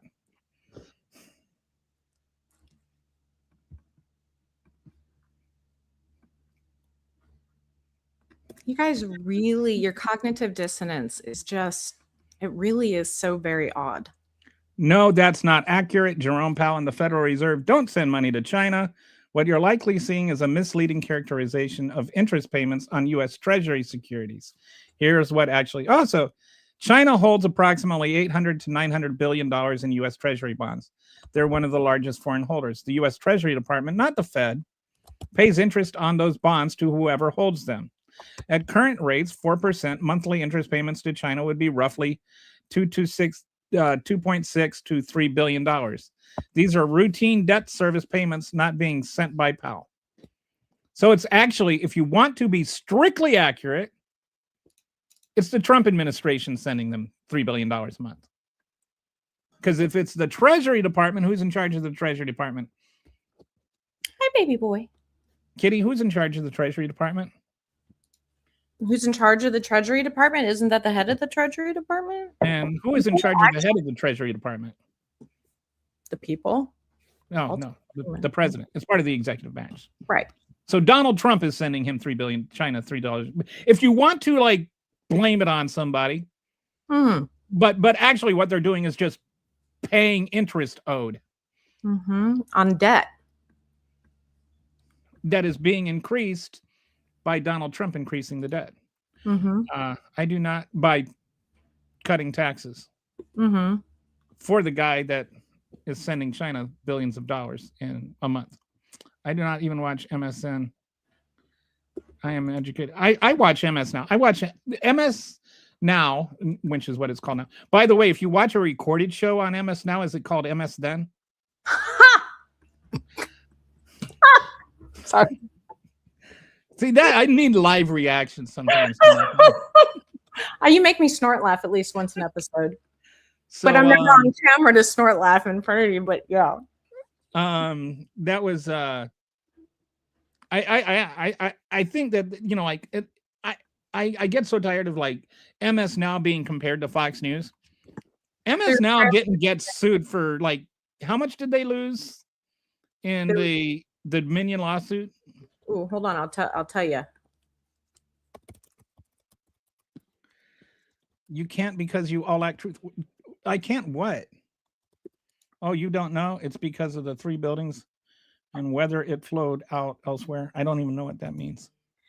787.5 billion. 700 Fox News, right? And that was a settlement. Mm-hmm. That means that they were worried it was going to be even more. Mm-hmm. You're questioning the use of the word terrorist, but you use the word, no, I used the word Gestapo. Yes, because that's exactly what it is. And yes, using the military, using the Gestapo actually didn't wear masks. Yeah, they were braver. The Gestapo, when they said, show me your papers, if you showed them your papers, they took yes as an answer. ICE doesn't do those things. ICE is executing people on the streets for exercising their First Amendment rights. And minimally running around, additionally threatening. My people. 401k is doing just fine. I have a fidelity plan through my employer. You know what? I'm not going to make any fidelity jokes. I'm not. I want to, but I'm not. Great for you, but you are one out of billions. And I don't even want to go into right now. The whole stock market is being propped up by AI. If you look at the last, even, and this is not about Trump. This goes back to Biden. The AI investment is massive, and it's basically propping up not just the stock market but our entire GDP right now, and it's been that way for a couple of years. You take the AI out of the picture, and the rest, everything else is down. The only thing up is ICE, and it's like 93% of our GDP growth is all dependent on AI investment, which the government is doing most of. Well, the government is enabling. It's complicated. There's a lot of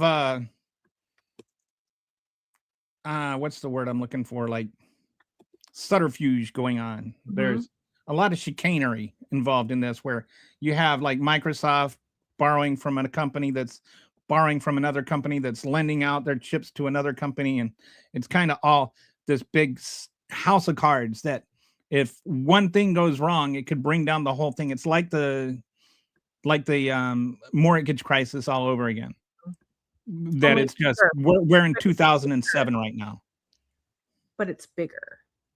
Oh, much bigger, and right now the economy is much more delicate. Mm-hmm. She was just a good citizen and just protesting.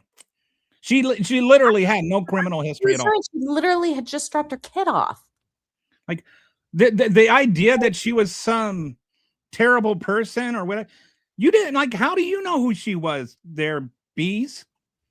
Like, you act like you know something we don't. Mm-hmm.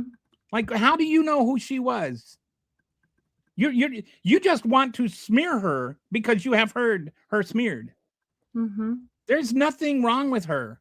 You know who has a history? Donald Trump. John Ross, the guy that murdered her. Oh yeah, that's right, him too. You know, he's on a government watch list. I pulled up his background. Oh my goodness, he's on a. Yeah. Uh-huh. And his previous encounter. Oh, hey, Rainbow. I didn't know you were here. Yeah. Hey, how you doing, buddy? Can I call you? Can you call girls buddy? Can I call you buddy? Yeah. Yeah, I just like. Yeah, but I don't really. I'm so gender anything. I try to be as gender neutral in my speech as I can. So it doesn't matter to me. Ronnie says you're supposed to ignore trails, not let them derail it. I know. Yeah, I apologize. agree. That was my beef. I'm just so tired of them sexualizing everything. They're obsessed with genitals. I just tend to like all click fans. down through the comments and then I'll skip over a bunch. I just randomly pick on them now. We are so fortunate to have President Trump. Well, tell that to the millions of families that just lost their food because somebody filmed Hold fake on. video in Minnesota. Why are we fortunate to have Trump? Tell me 3 things that has made your life so much better that we feel the need to praise an imaginary friend for having him. So Kitty, what do you think about what Kitty had to say? Take the plate number. No, I just randomly pulled up your comment. So I thought that was funny since you're right here. Minneapolis police could have done their job, and Minneapolis police weren't there. No. If Jonathan Ross was so worried about a traffic infraction, Jonathan Ross could have called the Minneapolis PD and had them come out and take care of it. Jonathan Ross, as an ICE officer, has zero authority to act as a traffic cop. They cannot enforce local laws. They have no, that is only if they see somebody breaking a federal law, they can take care of that. But he had no ability, he had no authorization to go and detain her.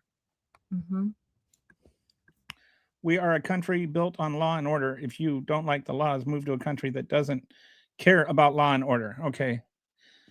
I don't know if who this comment is directed at, but I would say that we have a president who was convicted of 34 felonies that did not move to another country that doesn't have and he's a rapist and he's a pedophile. And he was indicted for a bunch of other laws that he wasn't held accountable for. And I might add, he is currently just running over law and order.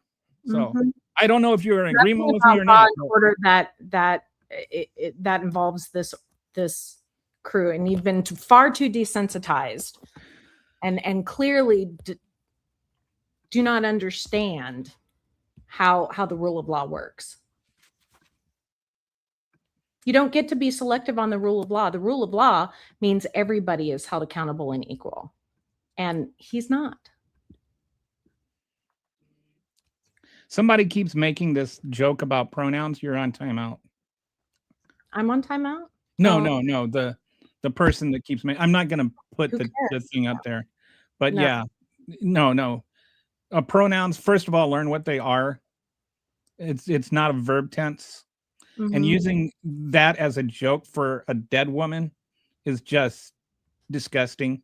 Like, where is your moral stance? Like, you think Jesus is up there in heaven laughing at your little Christian joke there?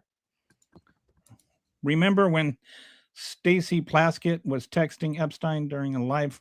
I certainly do. Not sure what that has to do with anything. But I certainly do. And once again, she is being held accountable with the committee. They are actually have her set up to be questioned about it. It's really hard to fix all the things the government completely screwed up, but complaining might help. It's just, your whataboutisms really don't, like, why can't you can any MAGA supporter, any MAGA person tell me one thing wrong with Donald Trump other than he's too awesome or whatever? See, you can't find a single thing to criticize Trump about. And that should be a problem to you. It would be a problem. I found faults with Obama. I found faults with Biden. I had faults with Hillary Clinton. I had faults with Bill Clinton. I could look at them and say, I don't agree with that. But somehow you guys can't find any fault with Donald Trump. That's so you have to defend every single thing he does. He overthrew a country without consulting Congress. He is now calling himself president of that country. And he's taking their oil. He's got a company called Trump Media, which owns a part of a company called or he own it when he owns a part of Trump Media. Trump Media owns Blue Water, which is trying to own Citgo, which is Venezuela's largest oil company. Mm-hmm. Right? And you don't have a problem with him conquering Venezuela and taking their oil when he can personally profit billions of dollars off it, even when he's trying to force companies like Chevron into buying the oil. Who do you think they're going to buy it from? Why do you think ever since he started talking about the cartels, right? Before it was always the cartels this and the cartels that and domestic terrorists. He hasn't uttered a peep, except for Mexico. peep, not one peep about drug cartels since he took it over. They had to Not drop one peep. charges. Not one peep about having a democracy. He says we're going to run it indefinitely. Charges. It's not about Maduro. It never was. It's Mm-mm. not about the cartels. It never was. What it's about is Donald Trump getting more cha-ching in his cash or in his pockets.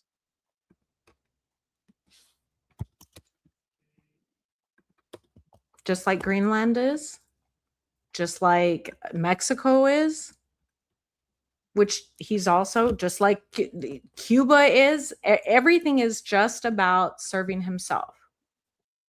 You wear a mask. one You of these said you things. wear it because, well, that's a non sequitur. What did it say? I missed. Oh, it says you wear a mask. You said you wear it because of COVID. And I'm like, well, Yeah. I wore a mask to keep myself from getting COVID. Yes. I do the Ice same. wears a mask to keep themselves from being exposed for what they're doing. They are so courageous and proud of what they're doing. They have to hide. Fun fact for you, Fox is the number. Okay, that's because one, it's like they act like Fox is the number one news network, being is a thing. I don't really care. They are the number one news network because they're the only real fake news company. Everybody else watches news. Like most people don't watch news for entertainment. Number one, like people do other things for entertainment. Like most reasonable people do other things for entertainment. Yeah. They don't like, but this is anger sells. All right. And getting people pissed off sells money. All right. It sells advertising. It gets eyes. Like some people just want to be pissed off. And they watch Fox News because they can get pissed off about things. Not because they're trying to learn. Not because, and it like did you know that the number one news audience, the people that get their news mostly from Fox News, are more likely to not believe things that are true and more likely to believe things that aren't true. Fox News is the most misinformed audience that there is. That goes along with, if you want to say that's also because they're the number one news network, then fine. But it's also the news network that had to pay out nearly $1 billion and in a lawsuit because they were lying. And it's also the news network that had to go into court and say, literally, their defense was, we aren't a news network, we're an entertainment network. I was just going to say that was their entire defense. We're here for entertainment, not news. Now that was a successful defense in a previous lawsuit. And don't even like get me into what Tucker Carlson's producer had to say about you guys. What did he say? They're a bunch of cousin fornicators. Stupid idiots. Like that's what they think of you, not what I think of you. That's what they think of you. The regime has taken power with no plans to leave. Blame MAGA, not previous administrations. Yeah, I mean, like, I don't think that our government has ever been perfect, and I don't think Obama was perfect, and I don't think Biden was perfect, and I don't think Clinton was perfect. But it's also possible for all of that to be true and for Donald Trump to still be worse. Like, it's not like all or nothing. But the thing about it is none of those people are in power now. Who is in power is Trump. That's who we need to stay focused on. Like all this other shit doesn't matter anymore. It doesn't matter. Biden's going to be dead soon. Like these people are out of essentially out of our lives. They're not running the country. We need to focus on who is. So Bees here says, what is the actual job of ICE? The actual job of ICE, let's look this up. I mean, I can give you my answer, but changed since the regime started. It's actually there. I think they have two primary functions. Okay. I mean, legislatively. As of right now, their function is Gestapo. They're kidnapping people. Their statutory mandate is U.S. Immigration and ICE and Customs Enforcement is responsible for enforcing federal immigration and custom laws within the interior of the United States. It was created in 2003 under the Department of Homeland Security, combining functions from the former INS and U.S. Customs Service, two main operational divisions: Homeland Security investigations, criminal investigations into human trafficking, drug smuggling, transitional gangs, child exploitation, etc. This is the largest investigative arm of DHS, and enforcement and removal operations like deportations. Mm-hmm. So that's mostly like just investigating, broadly speaking. It's investigating human trafficking and deportations. Mm-hmm. That's the answer to the question. So B says, asked that question several times. I don't know how many. I mean, of course, you'd like to know what. Is it okay to ignore if we all know the reason they're protesting ICE now instead of when Obama was mass deporting is because they knew they can't win an election without them? I don't think that you can come in. These things are equivalent. Other stuff is just Joe Biden didn't have like gaggles of ICE agents running around threatening people, grabbing random civilians, including American citizens, throwing them in vans and disappearing them. No, it's not that. I think there's this false idea that Democrats are against deporting illegal immigrants. We're not. There's no. I don't recall any ads from any Democrats that are like pro illegal immigrant. Like that's not a thing. Pro-human rights.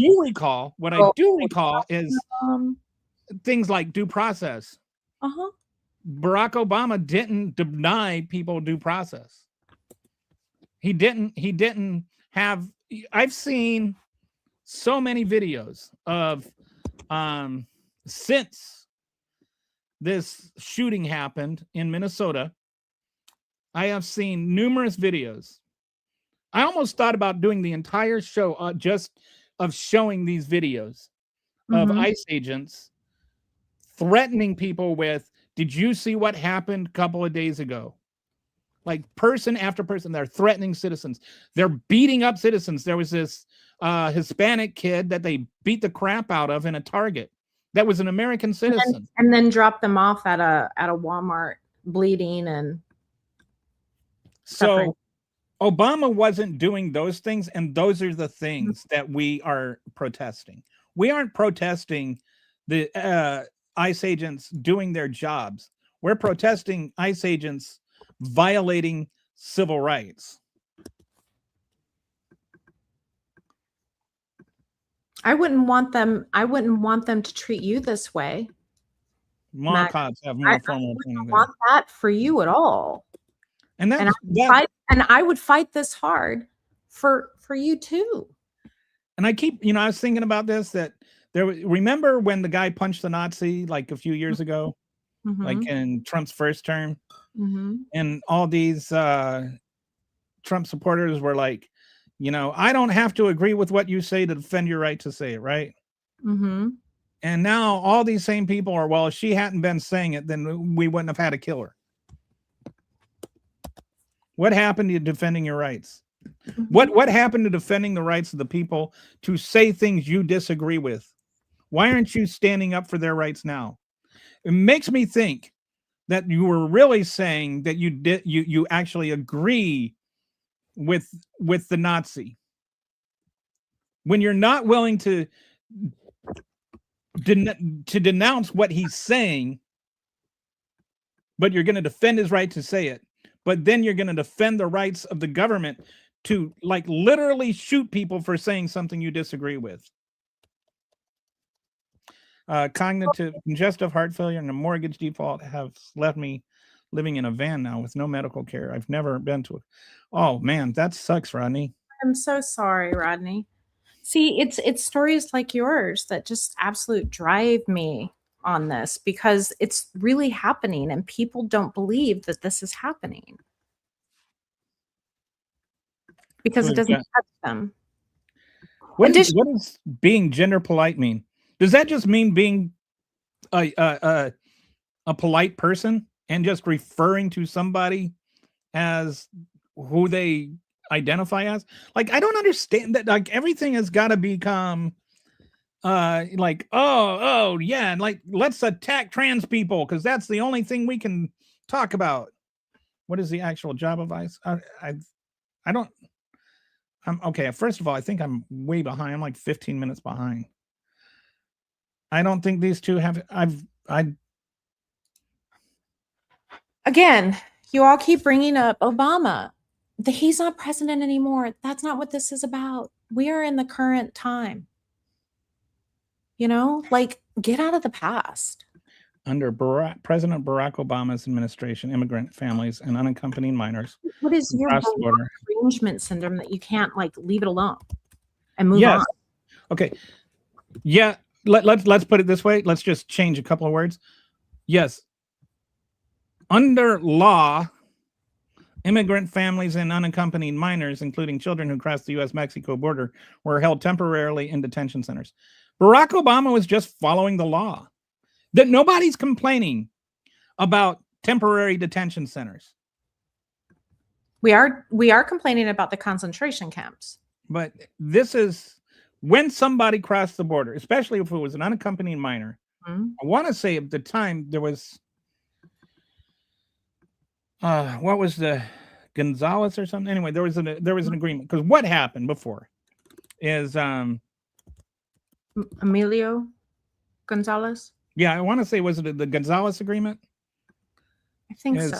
It is so unaccompanied minors were crossing the border because, like, in under Bush, actually, they had made this thing that if you were an unaccompanied minor, you could seek asylum. Now they can, and that was because of like human trafficking and stuff. And so it was just, you could automatically seek asylum if you were an unaccompanied minor. So then what happened is they got wind of this. And so they just started sending their kids up unaccompanied so that their kids could have a better future. And then they would have like relatives up here or something. And then they would either find sponsors or something. And they had like 3 days to do it under this Gonzalez agreement. And what happened is they started coming over so fast they couldn't actually facilitate the transfer fast enough. And so they had to build these temporary facilities. And they were designed so that they could fit large amounts of people in there because they had to. But they were in Texas. And because Texas is really hot, they couldn't like build individual rooms and stuff. So they built them with these chain link fences that looked like cages. Mm-hmm. And so sometimes they would have to stay over in that time. The chain link fences for walls allowed for more easier ventilation, and they were like temporary facilities. Okay, and then so they would be in there for like sometimes like they'd go over like a day or two before they could get their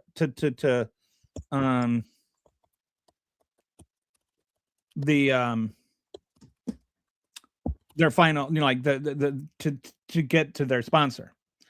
And there was a lot of criticism and pushback about that, and people would talk about them being cages, which they weren't really intended to be cages. They were tended to be ventilated. And then what happened is under Trump, when they started doing child separations where they weren't coming over unaccompanied and they were being deliberately separated from their parents, and they started putting them in these in the same place. Hi, buddy. Some people on the left started using the pictures from Obama to make it look like Trump was holding them in cages. And they were saying Trump is holding people in cages. And then that got fairly smacked down as being what happened under Obama. But Trump was still doing that. It was just the pictures they were using were the wrong pictures. And what Trump was doing was far worse because he was doing it and keeping them there. Oh, when Obama did it, he was just trying to follow the law. And he was just trying to, get them through as fast as possible, but they were coming in too fast. What Trump was doing was in excess of the law. There's a book by Jacob Soboroff on this whole thing. I can't remember the name of it, but look it up. It's actually a really compelling book, and it has criticism of both Obama and Trump in terms of this. But let's not conflate unaccompanied minors with child separations. And neither one of those things with things like Alligator Alcatraz. That has actual people missing. Yeah, that like has people disappear. 100. Yeah, and I always say this: if you don't defend everyone's rights, you can't defend anyone's rights. Like, if people have a right to disagree with me, and that's why even on here I will put up people's comments who disagree with me. I don't have a problem with people disagreeing with me. If I ever lived in a country where nobody disagreed with me, I would get the hell out of that country. Because that would mean something is seriously wrong with the country. The argument. I was going to say, they wanted the source on the immigration stuff. So I was posting a source, a fact check. I sent it to you in the private, but I can't seem to post it on the actual chat. So just letting you know. Oh, let's see if I can. Okay. Sometimes I can. Have you tried posting it from here? Yeah, I posted it from, I was successful on YouTube to put it up there. I put the Snopes article. So, is the argument that people in the U.S. illegally do not have a right to due process? People in the U.S. have a right to due process, and I think there's a lot of confusion over that, and some of that is deliberate from the spinners on the right. I want you to know. Due process actually means process which is due. Like everyone is entitled to some kind of legal process. Well, almost, and it's kind of changed. Now, if you are here in the country for less than 2 years, you can request asylum if you have a credible fear of being returned to your country. If you don't, then that's the process that you're due, so to speak. If you're here more than 2 years, you have a right to go to an immigration court and be heard. It's not due process like a criminal trial. It's the specific process if you are here illegally, you still have that right to that process. It's not the same process as a criminal trial. It doesn't mean that you get to go and have a trial before a jury of your peers. The process is different, but it's still due. And I have some whiteboard videos that I did about a year ago on this that go into the court history of this. But it started back, I want to say like 1880s or something. There was a guy that had a laundromat, and they tried to make it illegal for Chinese. It was in San Francisco, and they tried to make it illegal for Chinese people to own laundromats. And so then he sued, and that was like after the law had passed about, Chinese people weren't here legally. And so they said, you're an illegal alien, and so you can't sue. And then the Supreme Court heard it, and they upheld that even if you're not a legal immigrant, then you can still sue. You still are entitled to rights. There was another case where they tried to throw a Chinese woman out of the country, and they decided that she still had rights to be heard by a court. And then there was another case where it was all of these early ones were Chinese because the initial immigration laws were just against Chinese people. Another one where they tried to send a guy to prison, and he sued and won because he never got a trial, and they were trying to say, no, you're not allowed a criminal trial because you're not an American citizen, and those rights only apply to citizens. So basically, whether you're here or not, you're allowed rights, but what those rights are, you're allowed rights to go through a process, but what that process is can change from person to person. I hope that addresses your concern.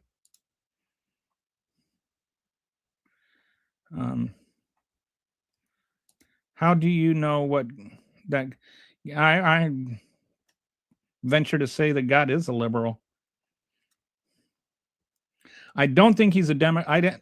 I do say this. I like to, if you want to annoy Republicans, tell them that Jesus rode a donkey, but he never rode an elephant.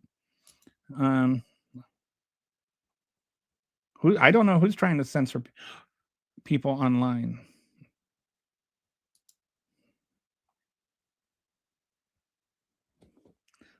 This is nonsense.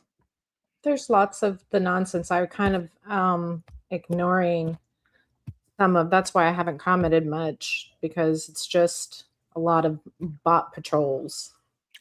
In what way are Democrats more generous than Republicans? Unlike Republicans, Democrats are not only generous with their own money, but also with. What does that even mean? You say a lot of stuff that doesn't make any sense, Fafo. Yeah, it's you again. Under Obama, blah blah. So what? Under President James Buchanan, people could. I don't know what that means, Rodney. It's 2026. Like somebody else had asked about Obama. Trump. That is the person controlling our future that we need to focus on. No, I think he's talking about, because I had brought up Obama, but I was answering a question about Obama. Okay. And I don't know if he was talking to me or to the other person. Ronnie's kind of seems like Ronnie is not a MAGA troll or a bot. He seems like a sincere person.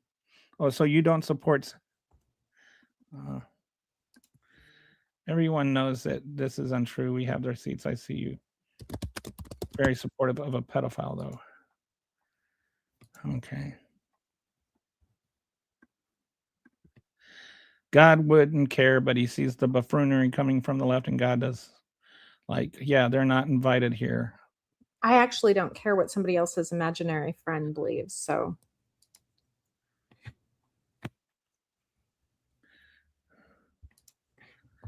So do you have anything substantive to say? Magus, like, do you have? You seriously? Oh, I'm downplaying it.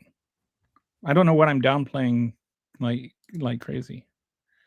Double standards. No, different things. There's like pointing out a false equivalence is not a double standard. Like holding holding unaccompanied minors for a few days is not at all the same thing as deporting people to El Salvador prisons without any kind of process. Like, no, those are different things. DHS training, don't walk in front of a vehicle too. Who was even ever killed by a vehicle? Yeah, I had an interesting conversation with Grok about this today. Yeah. Whether or not it was realistic to think that he could have been killed. And there are apparently very rare circumstances where people are killed by walking in front of a vehicle going really slowly. But most of the time those are like really elderly people or toddlers and babies. You know, like not toddlers and babies, just toddlers. Like people that are extremely fragile can get like knocked over and killed. Yeah. But this guy was not even, he was hit so hard he wasn't limping afterwards. She was, if he he was was it. running afterwards, and Yeah. she even smiled at him. She smiled at him. So if he was in fear for his life because she was smiling at him and saying, "Hey, I'm not mad at you," that says to me he is too emotional to have a weapon. Okay, Snopes is a reliable source. You guys just don't like. Do you realize that when like Snopes has one of these articles, that they're not. It's not Snopes is not the source. You have to look at the actual article, and you have to read the actual article. Hang on, let me point this out, since some people are not capable of thinking with their own brain. All right, so this is, did Obama admin build cages that house migrant children at the U.S. border? So I'm just going to, true, the Obama administration built cages that hold many immigrant children at the U.S. border. So first of all, it's rated true. As the, but I would have appreciated that. so during the previous summer, the Trump's administration's zero tolerance policy. So if you click here, this is what we call a link. Okay, and so if you click that link and you open it up here, and then you can see this, and you got to show you're not a robot, and then see this actually takes you to the source, the actual original source. Okay, so it's not about what Snopes said. Snopes always points you to the source, the original source. So if you're not criticizing what Snopes says, this is what the actual attorney general, what Trump's attorney general said. Okay, so if you look at the whole Snopes article and you go through it, I won't, distract through the whole thing with that. That's what you need to understand about Snopes. Snopes is always points you to the original source. So just consulting Snopes doesn't mean you're right. No, and it even said, like, that was the other piece of it that I thought that they would have appreciated by Snopes saying, well, actually, technically, yeah. And that's what I was saying, right? Like that. Right. Yes. That I was like, hey. MAGA, Obama built those facilities. He did not build them as a permanent cage, though. Actually, if I think this article is where I read and looked at originally, like back in 2018. And I was like, oh, okay. So these and those, I think it talks about those pictures actually were under Obama that people were sharing against Trump. And so I was like actually saying, no, Trump didn't, those weren't under Trump, but there were still people being detained under Trump. All persons subject to U.S. law are granted due process. The only ones who are not are subject to U.S. laws are those with yeah. And I think that's one of the things that they like to, they want to say that if you're here illegally, you're not subject to U.S. law, but that's kind of stupid, because if you're not subject to U.S. law, how can you be here illegally? Like the fact that you're here illegally means you're subject to U.S. law. And the Constitution covers all people here, not just citizens. When it's talking about basic human rights. Are you going to the dermatologist tomorrow, Kitty? Rainbow Kitty, RK. Congrats. If you give 3 liberals a light bulb, what would happen? The first one would say it's causing global warming. The second one would say it's racist. Boy, you guys are so sensitive, such snowflakes. Like, seriously, this is the stuff that you're like getting all honky about, as opposed to like actual basic structured facts. Like, seriously. I'm just saying, FAFO. I graduated middle school. Like, I just want to point this out. Okay. If you give 3 liberals a light bulb, what would happen? The first one would say it's causing global warming. The second one would say it's racist. Fafo apparently can't count to 3, and he's insulting our intelligence. That's okay. That's because he wants to punch up because he's feeling insecure. Oh, wait, here he says the third one say it's not a light bulb unless Obama says there's a light. Okay, so he can count to 3. It's not a very good joke. Why do they think we're in sort of an Obama cult? Like because they're in a Trump cult. I've never called him my dad. This is a guy that's sitting there defending a guy Who's a that says he pedophile? runs Venezuela. He is, Trump said he's president of Venezuela now. He literally posted it on And Truth Social. somehow, and he's got no criticism of Trump. Okay. Way back when I commented about due process, I had a point but forgot it. Oh, I'm sorry. I'm sorry, Rodney. Back up and we'll talk about it again, Ronnie. No, not about you, Kelly. I was talking about Obama haters. Pedophiles are That's what I thought. Okay. The Epstein files is my source. I'm currently in a massive project with them. I have actually met with survivors. Yes, Trump is a pedophile. I believe survivors. Yeah, I mean, again, I don't even care about Trump when it comes to the Epstein files, whether it's him or not. I think I care about the victims, and every single person who violated those victims should go to jail, period. And I don't see how anybody would ever take like the other side of that issue.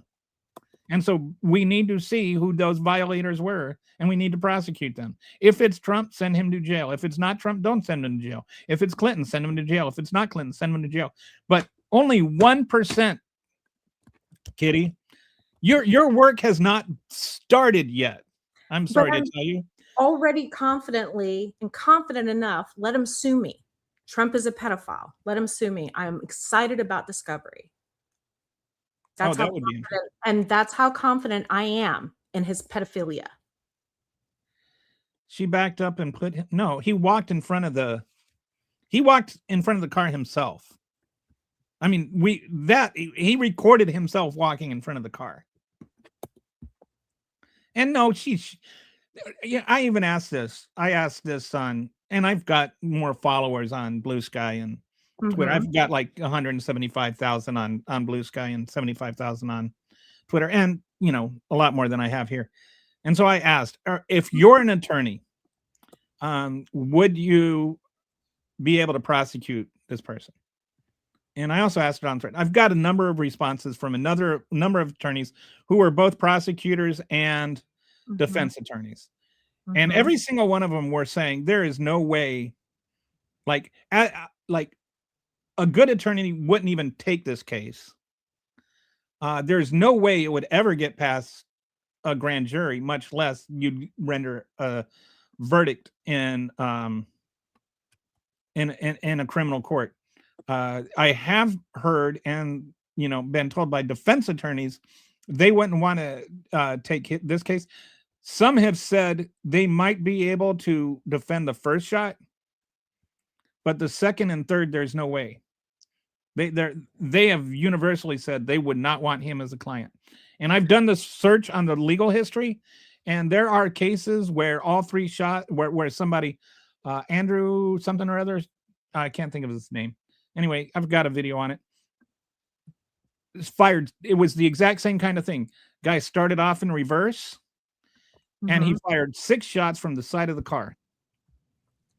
And after he had stepped out of the way of the vehicle, and it was going less than 5 miles per hour, almost identical to this situation. That person is doing 26 years. The person who fired the gun. There's something called officer created jeopardy, where if the police officer creates the dangerous situation by stepping in front of the car, the police officer can't use lethal force at that point. And secondly, their first obligation is to try to not kill anybody, to step out of the vehicle or step away from the vehicle. And that's Department of Homeland Security policy. And that policy was literally set back in 2013 because there was a history of like 12 different cases where officers had stepped in front of the car and then used that as justification for killing the person trying to drive off. And it was ICE officers. So there was this history of it, and they did an investigation of it. They tried to bury the investigation. And then once it came out, the civil, who are the people that are always suing for civil rights, Kitty? ACLU. Yeah. So the ACLU filed a Freedom of Information Act to finally get that report released. and changed. And then after that happened, after she won, and by the way, Obama was president, so criticism of Obama. Once that report was released, DHS changed its policy to you cannot move in front of the car. That is he violated DHS policy. He violated the law. He created the jeopardy, and then he killed a woman. So no. And her wife saying drive baby is not illegal.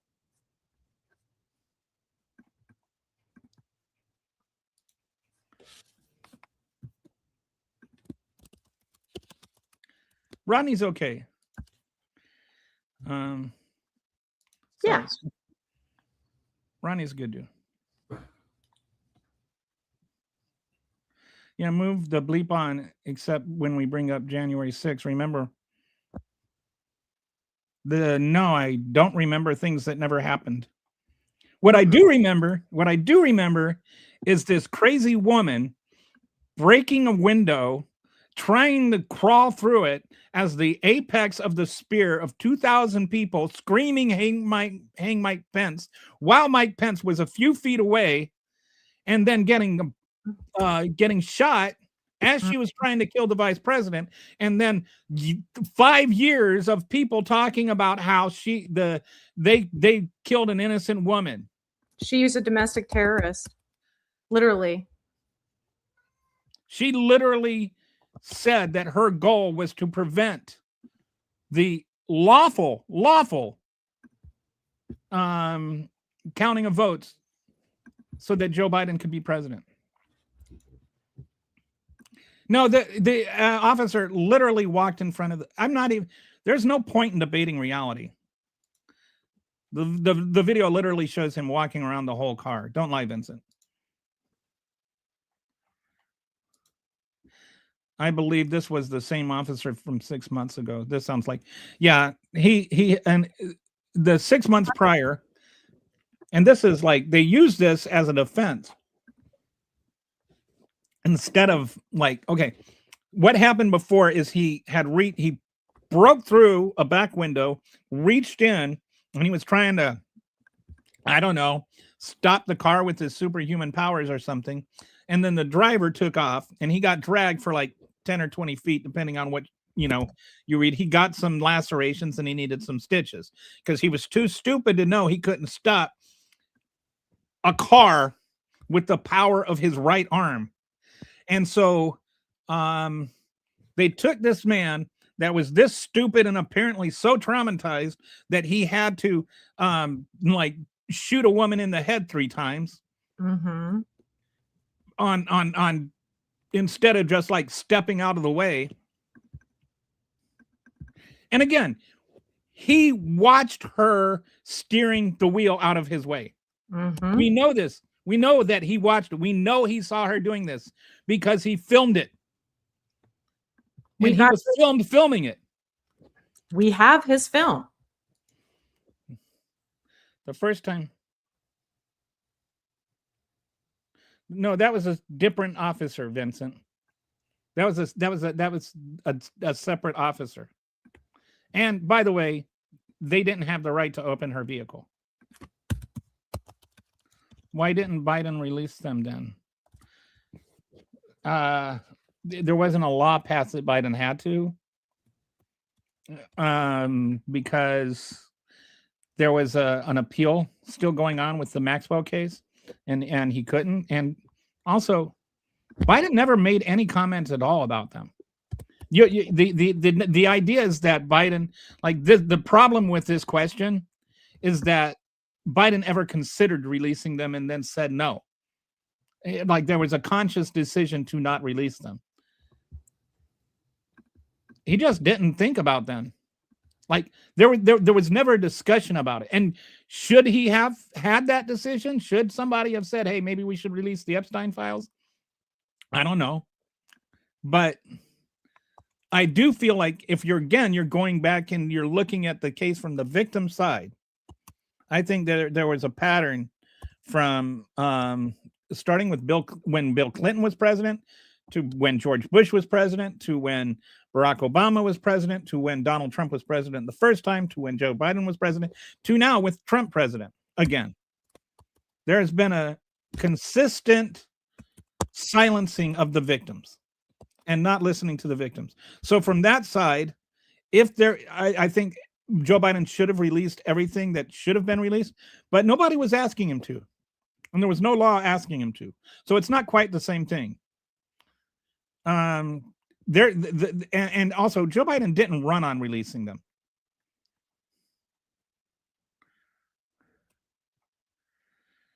Yeah, I don't know what that makes go away.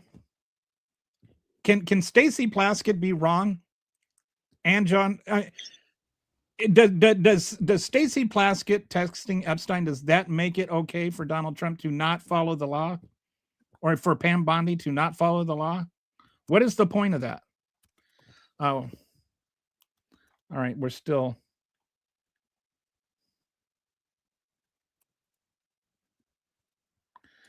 No, she backed up to get to move around him, Vincent, and he was already in front of the vehicle.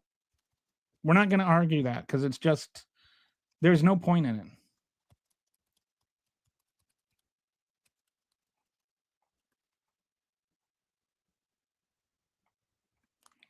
I'm not going to debate objective reality with anybody. I'm going to the dermatologist to get care of my cystic acne. I'm going to be so happy with when my chest won't burst and bleed like a blood-filled ring of fire out. Ooh.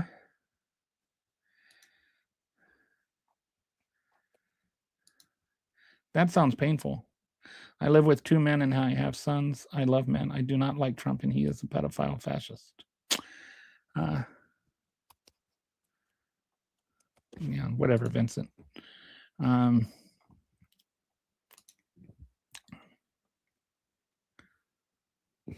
mean, at worst, she was trying to block traffic badly. I mean, the fact that she was waving cars past her and they were driving past her, including Jonathan Ross. That's the thing I think. Like, I think people just skip over certain things. I'm right. I'm not wrong, right? Right, Kitty? Like, Jonathan Ross drove past her. And if he drove past her, she wasn't blocking traffic. Like, if people could go past her, then traffic wasn't being blocked.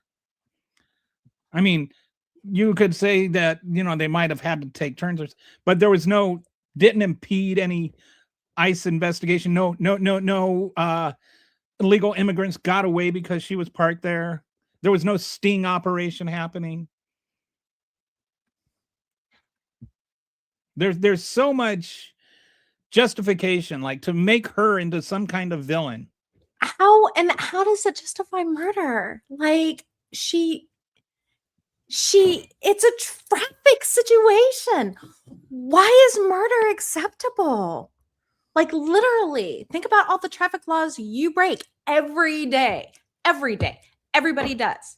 Do you think you should be shot on the corner just because? Do you know what we would be saying about this whole thing if he had just driven past her and kept going? We wouldn't be talking about it. Not a damn thing, because we wouldn't even know about it. Uh-huh. Like, it was just a non-thing. She would have probably just pulled out and driven away.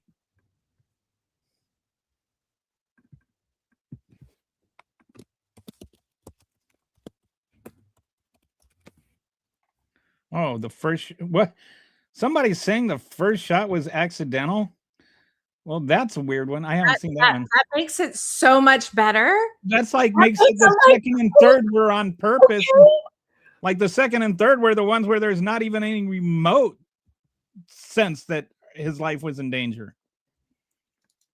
And if it was accidental, he doesn't need to have a gun. The officer was not, anyway. Just we're Of course she wasn't in fear for her life. She didn't think he was going to pull out his gun and shoot her.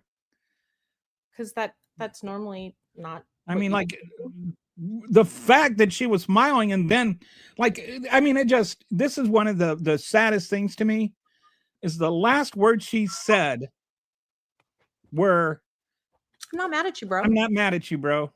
And the last words she heard were, you're bleeping bleep. Or you bleeping bleep, right? Like, I can't say the words because it's monetized.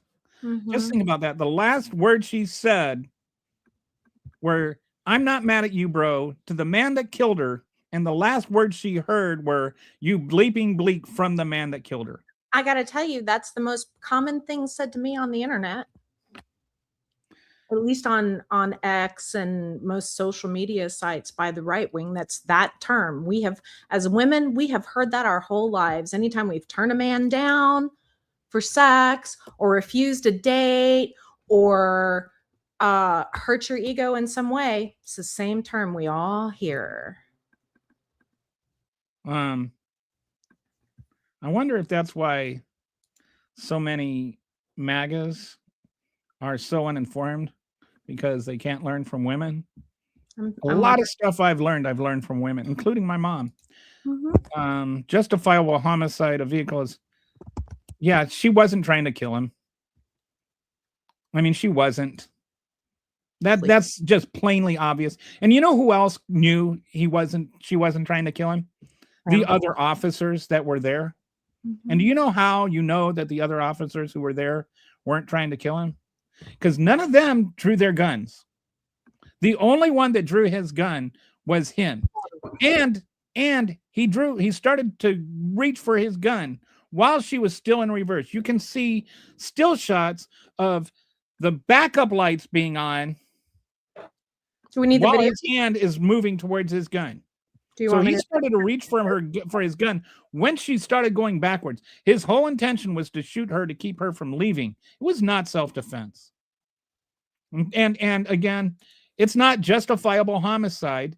It's not authorized use of lethal force if it's officer-induced jeopardy. You can't put yourself in a dangerous situation and then murder people because you were in a dangerous situation. It's your job as the police officer to avoid the dangerous situation in the first place. He was standing in front of the car because he chose to. When she backed up, she was backing up away from him. He started off more in the center of the front, and by the time she was done backing up, he was at the left front corner. When she started turning away and she steered her car to the right, remember that? And she started to pull out. She was pulling away from him, not towards him. I don't know what your weirdness is talking about there, but Vincent, please. Are you a bot? Like, are you a real person or are you a bot? I wish there was a way to tell something.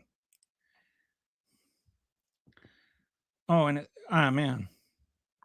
Is there like medication that helps with the pain, or after he shot her 3 times? And she was still alive. I mean, you just think about it. That's the last thing she heard before she died. After she said, I'm not mad at you, bro. The last word she said and the last word she heard.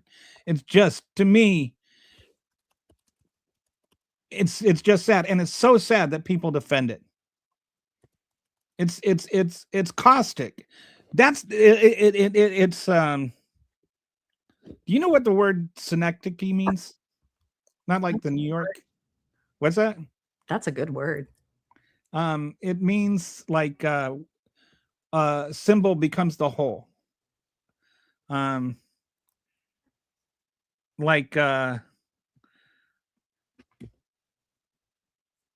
It's where, anyway, like this, to me, it's a synecdoche of the entire situation in America, where there is this really tragic thing that becomes so politicized that people just set aside their humanity and can't recognize just the rightness from the wrongness anymore.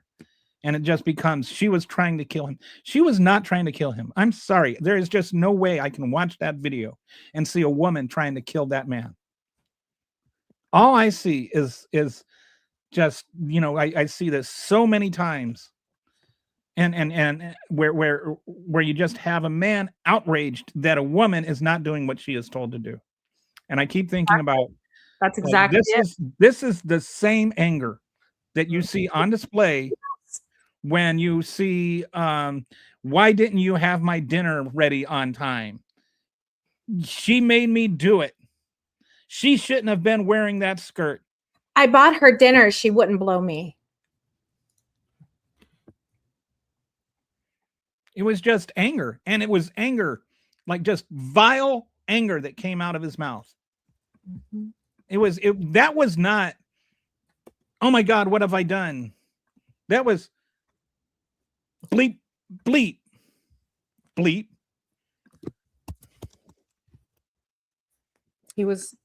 He did exactly what he wanted. It was vindictive. That's the word I'm looking for.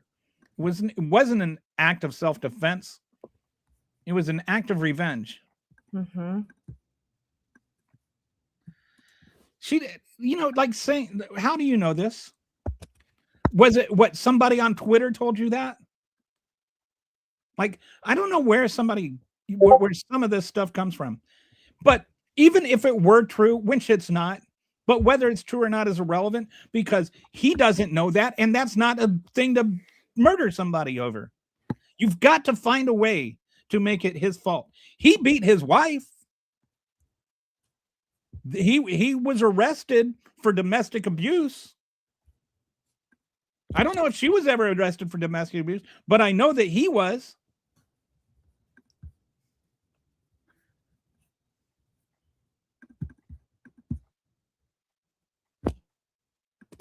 And I'm not surprised. Okay, then. Anything on her being in another state, or I don't know what you mean she was in another state. He was where she lived. She was from Colorado. They had moved over to Minnesota. Oh, is that what he's talking about? Yeah. She lived in Minnesota, dude. She lived close to the crime scene. Go look, if this is what you believe. Is there some way we could find out where the license plate was, where the car, what state the car was registered in? Is there any videotape of the license plate? Let me go see if I can find it. Hold on, I'll go hunt. Give me a moment. Like the one. Hold on, I'll pull up some of the video. Got it.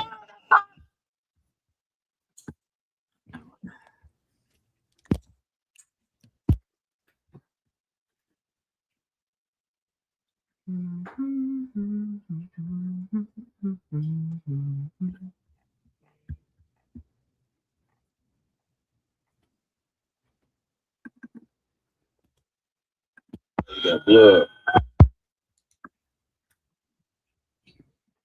Anyway, she was trying to kill him. Yeah, if you type it all in caps, it becomes true magically.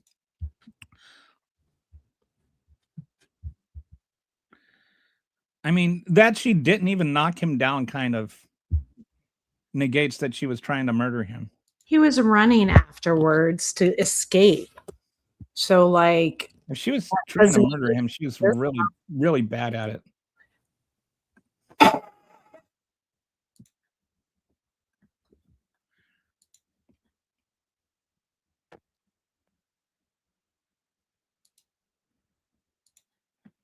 Okay. So somebody wants us. There we go. So I just cannot believe the pieces of poop that are in your chat. MAGA has really done a number on the psyche of our country. Right. She's part of the Democrats. This is another thing that MAGAs do is they just for MAGA, you don't if you're not MAGA, you're a Democrat, and if you're a Democrat, you deserve to die. From the video, it looks like it's Minnesota plates. So yeah, I mean, I knew that was. Thank you for confirming that, but that was like, I mean, her car was in Minnesota. She had stuffies and her dog. Does he think that she drove her dog from Colorado to go to protests or something? Like the thinking skills of a MAGA are like right along those of a very slow thinking turtle. Like they cannot, like the whole AI, the image or the video film of her driving around blaring her horn, as though like, what was there, some kind of helicopter following her around? Where did this footage come from? And why were they filming specifically her? Like, was there a drone cam dedicated to every resistor? Lately, it sure feels like it. Yeah, nowadays you never know. Mm-hmm. My sergeant got beat by an inmate in the mess hall in 09. He carried a stick for the next year with the lanyard wrapped around his wrist twice. PTSD. Same for that agent. Shouldn't have been there. Yeah. If he was truly traumatized by that previous encounter, he should not have been there.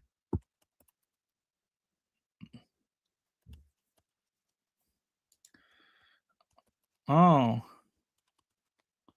for bleep's sake, stop all this bleep. You big girls blouse. Oh, men are bad. No. There's no such thing as paid protesters. I don't know. I don't know where they're so nuts, and it's just projecting because they I hire just wish there were, because I would love to, like, I would love I feel like to. I'm owed a lot of money. Mm-hmm. I mean, how come No all these kidding. other people get paid? They changed. No, she said, come back tomorrow. It'll be the same plate. Mm-hmm.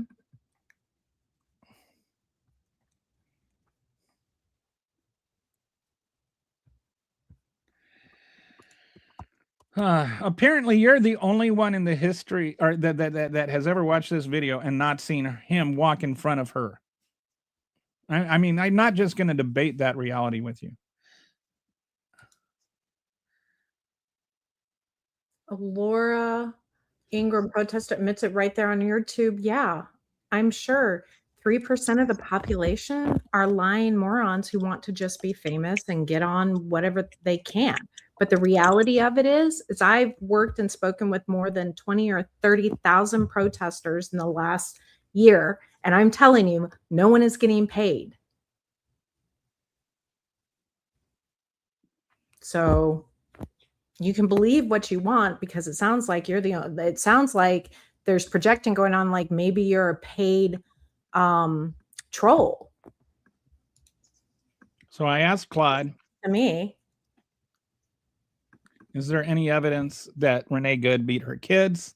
mm-hmm. It says, no, there is zero evidence of this. Multiple fact checkers and news organizations have investigated these claims extensively and found them to be completely unsubstantiated disinformation. What actually happened? Social media posts claimed Renee Good's partner, Becca Good, was arrested for burning children with cigarettes. Oh, These posts exploded after Renee was killed by ICE on January 7th, 2026. Fact checkers found no arrest records, no court filings, no police reports, no child welfare agency confirmation. News outlets conducting exhaustive public record searches found nothing. The actual custody situation: Renee had 3 children, ages 15, 12, and 6. The 2 older children lived with their biological father from her first marriage, routine custody arrangements. The youngest lived with Renee and her wife, Rebecca. His father passed away 2 years ago.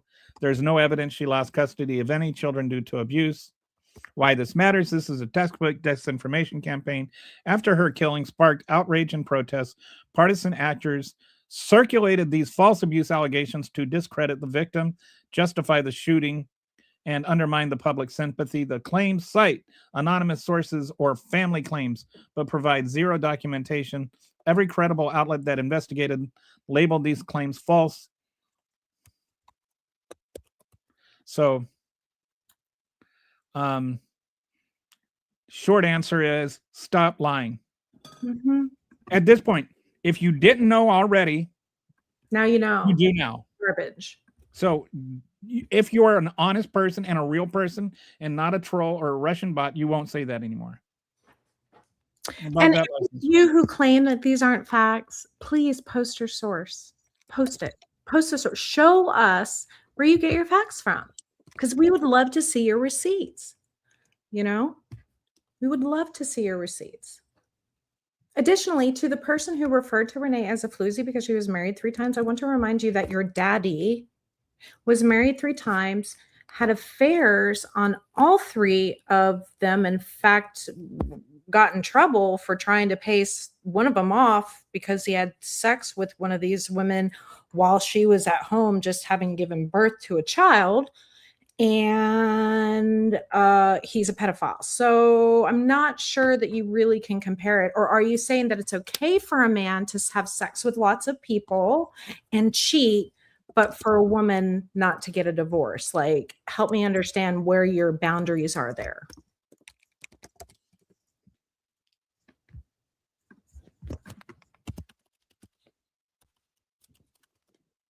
Her car is, I just pulled the VIN, and her car is registered to Kansas City, Missouri.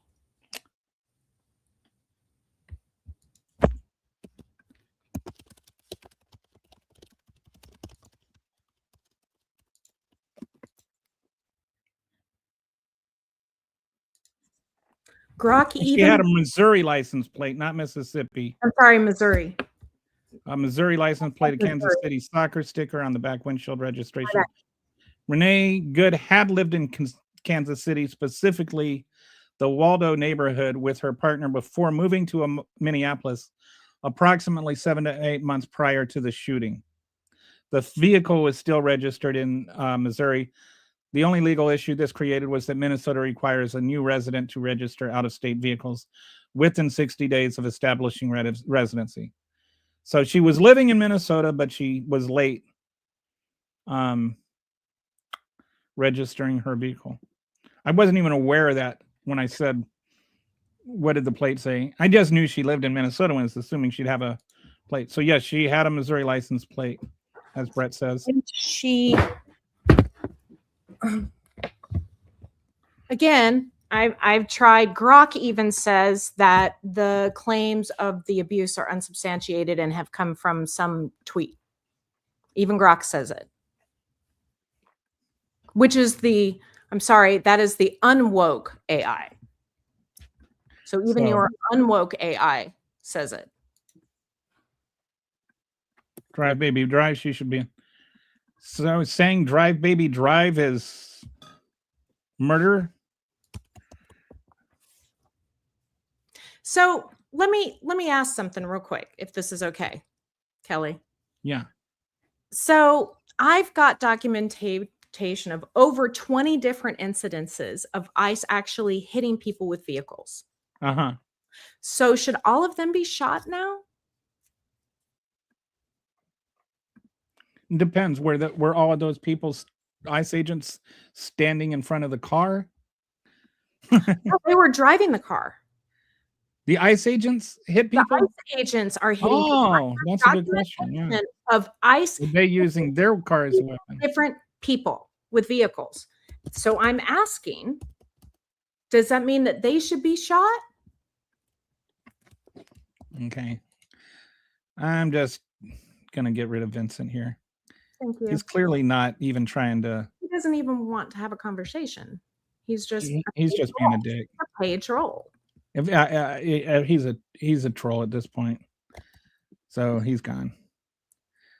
I'm willing to engage with honest debate, but not trolling.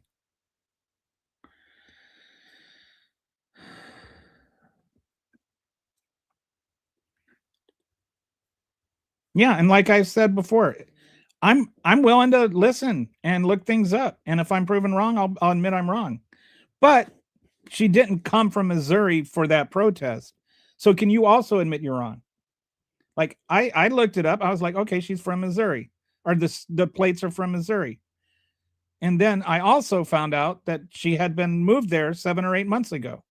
Mm-hmm. So are you suggesting that 7 or 8 months ago she was planning on, she moved here to participate in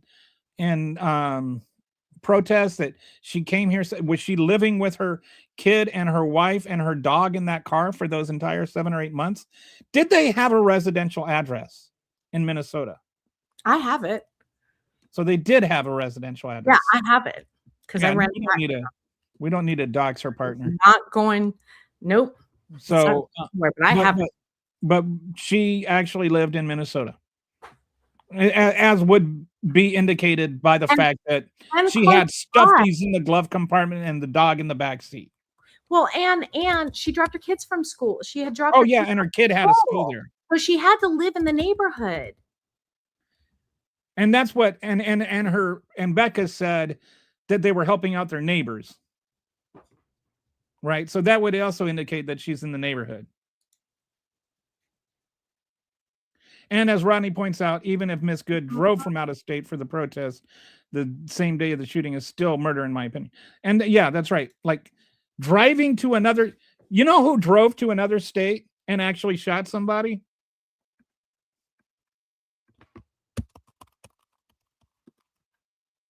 I'll give you 3 guesses. His name is Kyle Rittenhouse. I was just thinking that, but I was like, oh, Kyle Rittenhouse went to a different state and shot 2 people.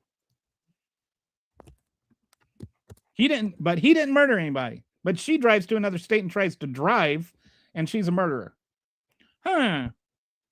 Again, what about the ICE agents that are hitting people with their cars? Should they be shot? James is new, and he's been sticking around a little bit today. So welcome to the show, James. Nice to have another friendly voice. You're right. We get a lot of the MAGA fools that just drive most of the conversation, unfortunately. Always happy to have an ally around here. Yeah, stop deporting the Democrats. Only hope in the entire history. Let me address this. There is a database by the Federalists. Is it one of those right-wing people that's always like the Federalist Society or one of those things. Mm-hmm. And it's a database of every single case of voting fraud since 1980. And they have like every for not just like federal elections or presidential elections.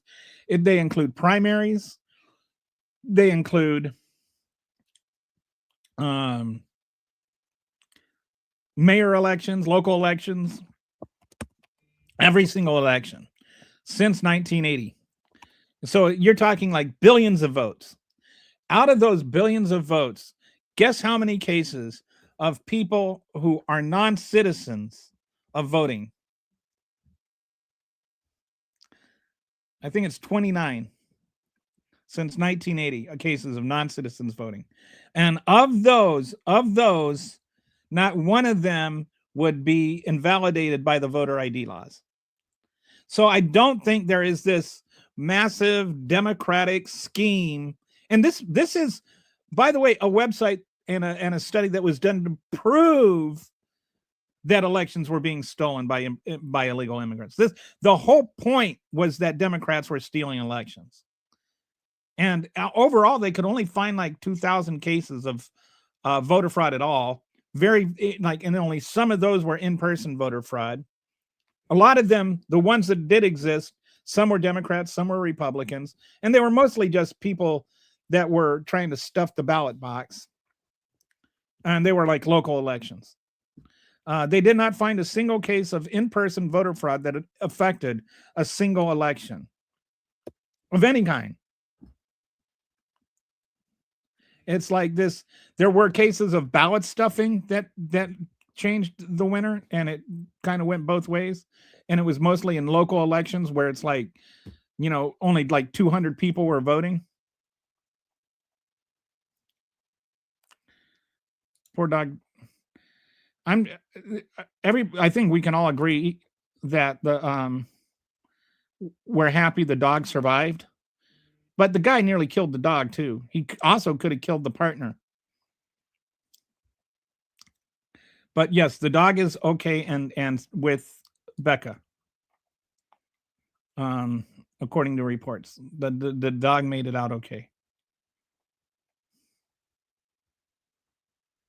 Otherwise, I'd send John Wick after him. How did they get a ballot?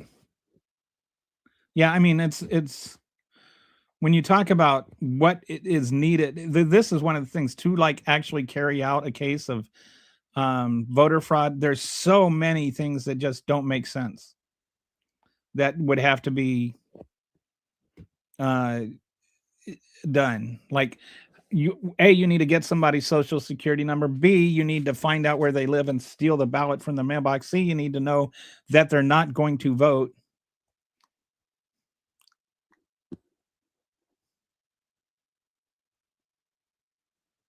In California, it's not that easy to get a voting ballot. It's like getting a driver's license. And if you're here illegally, you're not trying to draw attention to yourself. And there's such high risk and low reward. Like there's very little chance your vote is going to change who won the election. And you have to look at it from an individual level, not from the mass level. Number two, like I thought all the Hispanics love Trump now. Why wouldn't the Hispanics be voting for Trump? Why wouldn't the illegals, I use that word, ironically, why wouldn't they vote for Trump since they love Trump so much? Where did they, like I said, where do they get their ballots? It's not like high school and they have a big roll. Yeah. They have to be sent them, right? Like in California, they have to be sent the ballots, which means they have to have an address on file, which means they have to have registered, which means they have to have showed their citizenship papers when they registered.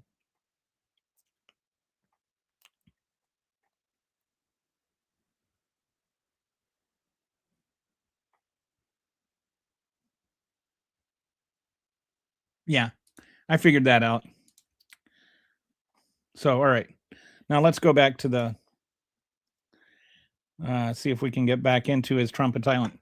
For extortion, silencing media critics. This is another thing that he's a tyrant. Trying to get back to the topic at hand. He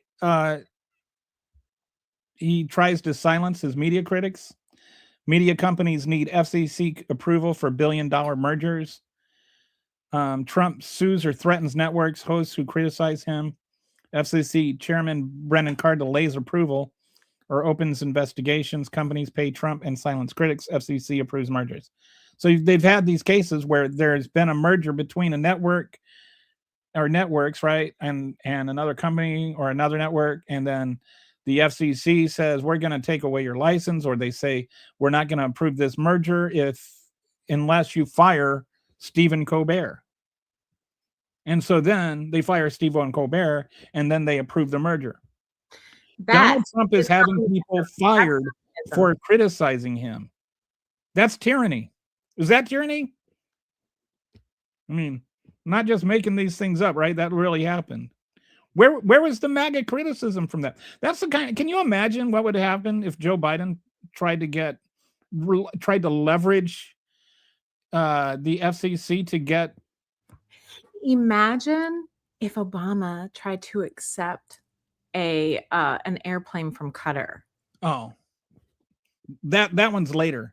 But I mean, imagine if Biden had tried to fire some like Tucker Carlson or something. I can't remember. Was Tucker Carlson? Did he get fired before or after? Who Jesse? What is now Jesse Toilet Waters? What if Biden had tried to get Jesse Waters fired? Do you think MAGA might have had something to say about that? If he had tried to take away Fox broadcasting license unless they fired Joe Biden or fired Jesse Waters? They threw a fit when the Biden administration wanted social media to stop allowing misinformation about COVID to go around, when they were trying to save and protect people. And see, and then you get in the comments, oh, here we go with TDS again. Okay, what is TDS about? He tried to get people fired and used the FCC. Like, what is that? What? That's not like what. Acknowledging reality is deranged. Just dismissing reality is deranged. As Brett says, that's more like Trump devotion syndrome. White radical women are disgusting. I don't think you really have to worry about women at all being a part of your life.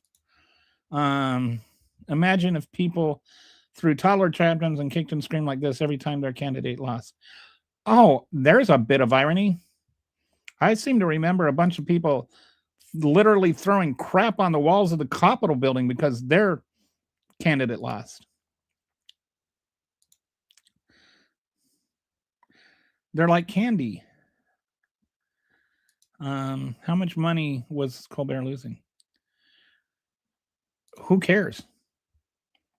I don't care about the whole thing. All I know is that Donald Trump said he wanted Colbert fired, and then he said that unless he got fired, this merger wasn't going to happen. And then they fired him, and then the merger happened. I don't care. If they had just fired him based on the ratings without Trump getting involved, that would be one thing. But Trump interjecting himself to get somebody fired because they're criticizing him, I have an issue with that, and you should too. You got upset because Donald Trump got kicked off of Twitter just for trying to throw an insurrection party. And you threw a fit about that. That was a private company making a decision without the government forcing him to. And Donald Trump was president when he got kicked off Twitter, I should say.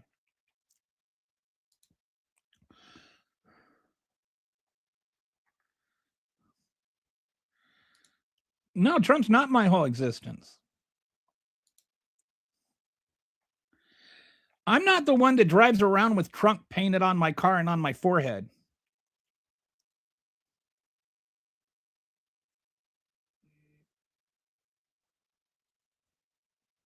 Well, at least you're for, I don't know what all of that means, but I'm asking you because you thought it was good. You had to record it and put it on your channel. Oh, he's talking to.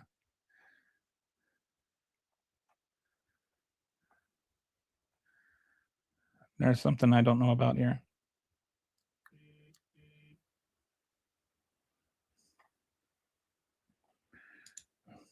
This, like I am not, like, I've never been involved in all of this, like social media stuff or, like live channel. YouTube live channeling, live streaming is like a totally new thing to me. Your face is getting a little red there. Oh, wow. I don't know what that means.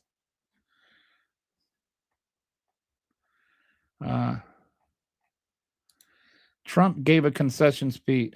How was Kamala the night she lost? Oh, that's Trump gave a concession speech? No, he didn't. He still hasn't admitted he lost 2020. And Kamala gave a concession speech, and so did Hillary Clinton. You guys are. I wish I was getting paid. I want to get paid.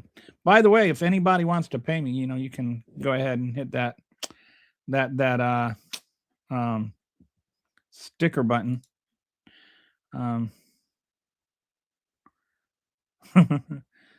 Yeah. So, speaking of no kings, what about when they put Kamala as their front runner?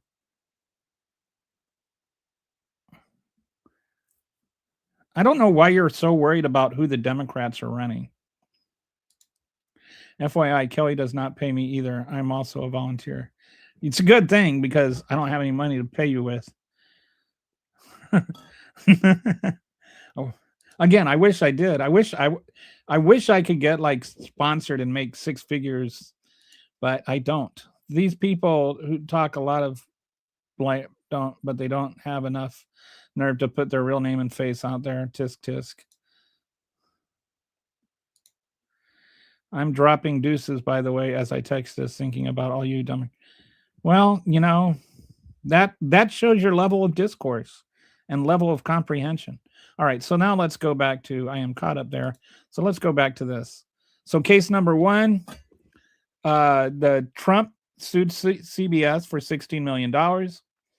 Paramount needs FCC approval for an $8.4 million merger. Car delays while Trump negotiates. Paramount pays $16 million. Colbert calls it a big fat bribe. Days later, show canceled. Then FCC approves merger. And by the way, now they've installed a puppet as the director of CBS News. CBS case number two, ABC, Jimmy Kimmel. Trump sues ABC. Disney pays $16 million. Kimmel makes jokes about Kirk. Carr sickest conduct possible. Carr easy way or hard way. ABC suspends show indefinitely. Then there was a public outcry. And Disney had the ESPN NFL deal pending. ABC ended up bringing Kimmel back due to the public pressure. So one of the ways we know what a troll is, just so you know, because I just saw this in the chat, is when they repeat the same talking point over. And it's kind of the typical, because we've already got trans for all in the room now. And when they start doing TDS, just get rid of them, because that's all they are. They're getting paid to do that piece. I got to fix my screen. Just putting that out there. Thank you, Brett.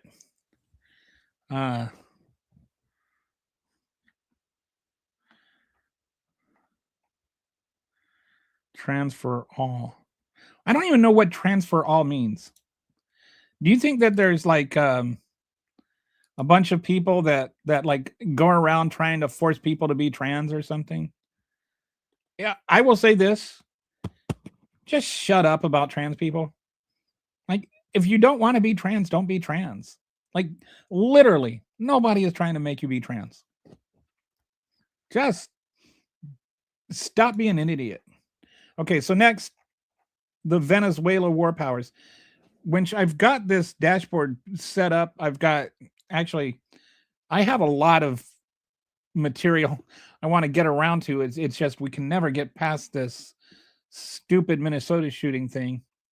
But I really want to talk about how the War Powers Act has been stretched and stretched and stretched ever since World War II.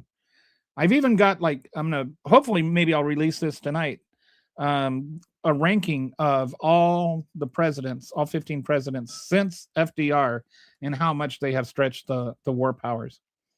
And so it's not something I strictly blame Trump for, but what he did with Venezuela is just completely another level. He went in. The military had a strike on Caracas around 2 a.m., captured the president and his wife, which I don't think he was legitimately elected, and I don't think that he was a good person. But this is still the president, at least according to them. He killed at least 40 to 80 people. Some say as much as 100. Oh, excuse me. 32 of them were Cubans, and there was no congressional authorization, no congressional notification. He says he has inherent constitutional authority. We are going to run the country until such time as we can do a safe and proper judicious transaction. And this is just blatantly untrue. Article 2 does not give him the power to decide when to declare war. Article 1 gives Congress the power to decide when to declare war. Point blank. It literally says that. And I just want the Constitution, if you want it in simplified terms, the Constitution tells Congress they get to decide when we use the military and the president the power to decide how we use the military. So once war is declared, how that's executed and who goes where and all of that is on the president. The Congress can't tell the president how to use the military, but the president can't decide for himself when to use the military. And ever since World War II is the last time we declared war. And we actually we've declared war 11 times, but it's for 5 conflicts. And the last one was World War II. Korea, we never declared war. Vietnam, we never declared war. Iraq Grenada, we didn't declare war. Panama, we didn't declare war. Panama, they sort of declared war on us, and it was kind of a fake declaration. Noriega basically got Congress to say we were in a state of war, because we kind of were, but then Panama killed an American Marine, and so then we used that as a pretext to go in there, but Congress didn't authorize it. We didn't declare war with the first Iraq war. We didn't declare war with the second Iraq war. We didn't declare war with Afghanistan. We didn't declare war with any of the states that Obama bombed. We didn't declare any of the war with any of the states that that Trump bombed. We didn't declare war with any of the countries that Biden bombed. But we didn't invade any of those countries and take over their government and decide we're running it now. We didn't even do that with Panama. We arrested Noriega and we took him, and all that. But we didn't say we're running Panama now. George H.W. Bush didn't say, I'm the president of Panama. Nobody has ever violated the powers this much.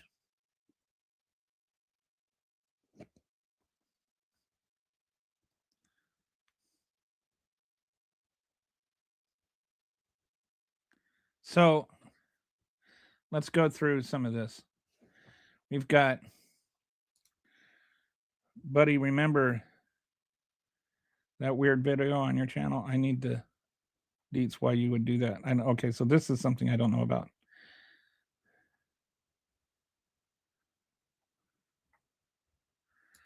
So boy, these chats got busy. Does the president actually have 60 days to use military force before asking for permission? No, that's not what the war. So you're talking about the War Powers Resolution. And the War Powers Resolution has been distorted. The reason we have the War Powers Resolution is because of Korea and Vietnam, where the president had used the military in conflicts for extended periods of time without ever getting congressional approval. And so it was a restriction, not a given permission. It was never intended to be a replacement for the Constitution, because that would actually require a constitutional amendment, right? To take away the power to declare war from the president or from the Congress would actually require an amendment. As far as I'm concerned, and as far as I'm aware, Article 1 has not been changed. The Congress still has the right to declare war. And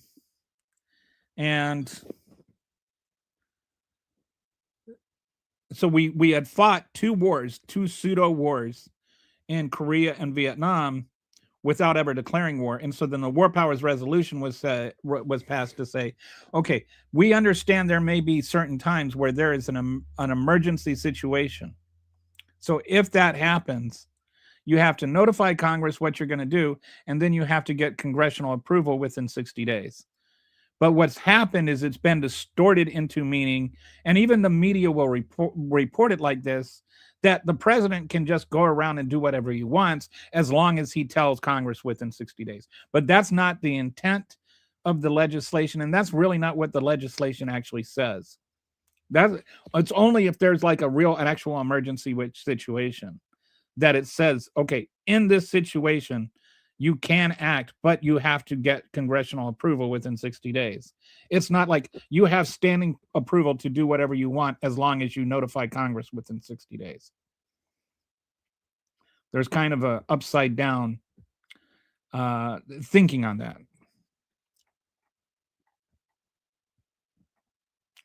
There's a war on regular, hardworking people. I don't know what that means. Real retiring. Oh, Echo. I don't know what video. There must be a really bad video. They left. Did I miss something amazing?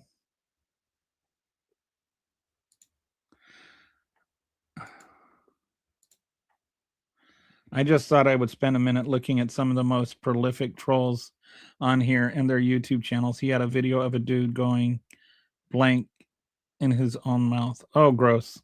Okay. That's a mental image I didn't know. Trump thinks he won the King of the United States sweepstakes, not the presidency of the United States. He thinks he's the king of the world. He wants to be king of Venezuela. He wants to be king of Gaza. He wants to be king of Greenland. He wants to be king of Canada. He wants to be king of Mexico. He wants to be king of Panama.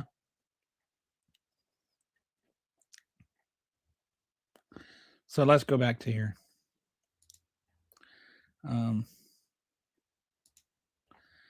So this is like other military actions in the past year. He's launched attacks on, Iran is another one. Iraq, Nigeria, Somalia, Syria, Yemen. These are all places he's attacked militarily. Now he's threatening Cuba, Colombia, Mexico. So far, China, Russia, Colombia, and Spain have condemned as violation of international law. 5 GOP senators voted to advance war powers resolution, and he's really mad about it. He like called each of these 5 senators personally and threw a hissy fit. He's a tantrum throwing little toddler that the moment he doesn't get his way, of course he's going off and pretending that the Article 2 gives him the authority to do whatever he wants, as though Article 1 of the Constitution doesn't exist. And so now he wants to go after Greenland. Greenland ongoing threats. The president and his team are discussing a range of options to pursue this important foreign policy goal. And of course, utilizing the U.S. military is always an option at the commander-in-chief's disposal. I don't know. I mean, like, does anybody really, like, even the most MAGA of MAGAs, do you really think that we should go to war over Greenland? Or do you think that ending NATO is a good idea? Or do you think that Greenland is like doesn't have a right to self-autonomy? Do you think Greenland is a threat? Do you think that just because Trump wants their resources, they're a matter of national security? Like, can anybody defend that?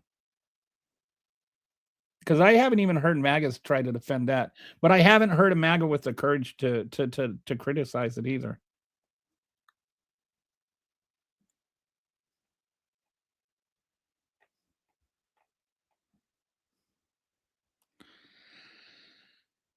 Nobody? Anybody?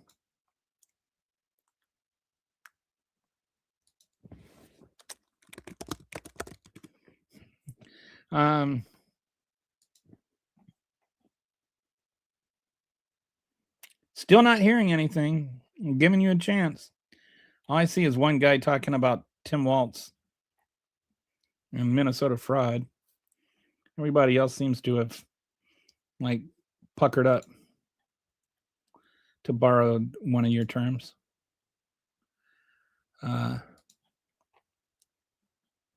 Okay, let's go. So here's the problem with all his. Oh, Stephen Miller, by the way.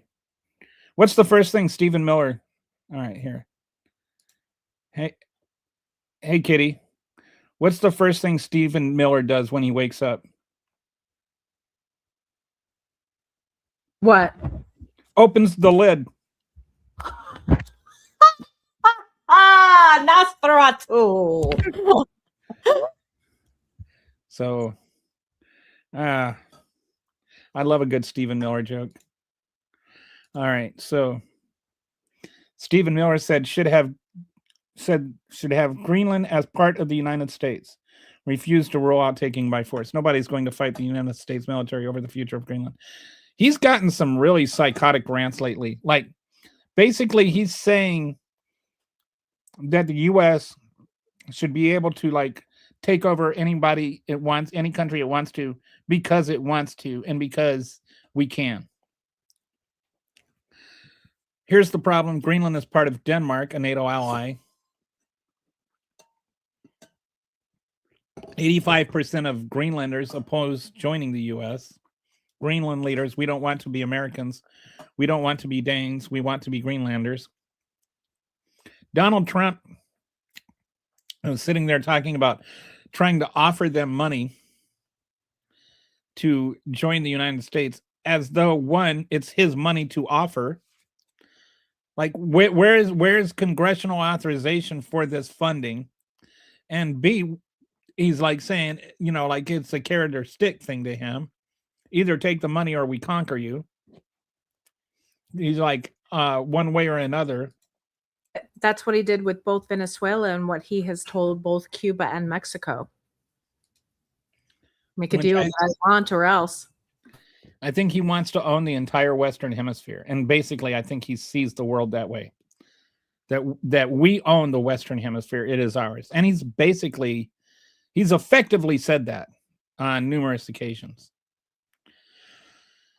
The Denmark PM warned U.S. military action would be the end of everything for NATO, and European response is a joint statement. Greenland belongs to its people.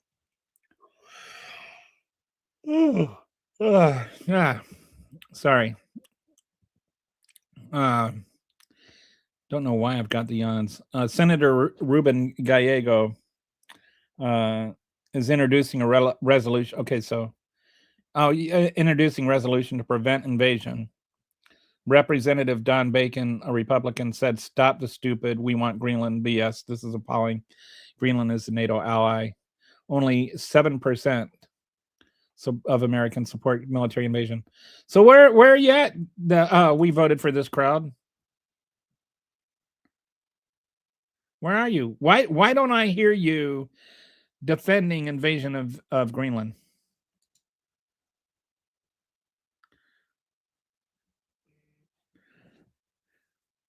You ask MAGA, do you really think, etc. You should ask, do you really think? I think that most people that aren't MAGA, I don't have to ask them. But I see what you're saying. That I could just ask in general. But I'm specifically targeting MAGA on purpose. You and Furry are hilariously dumb or just playing to get paid comments.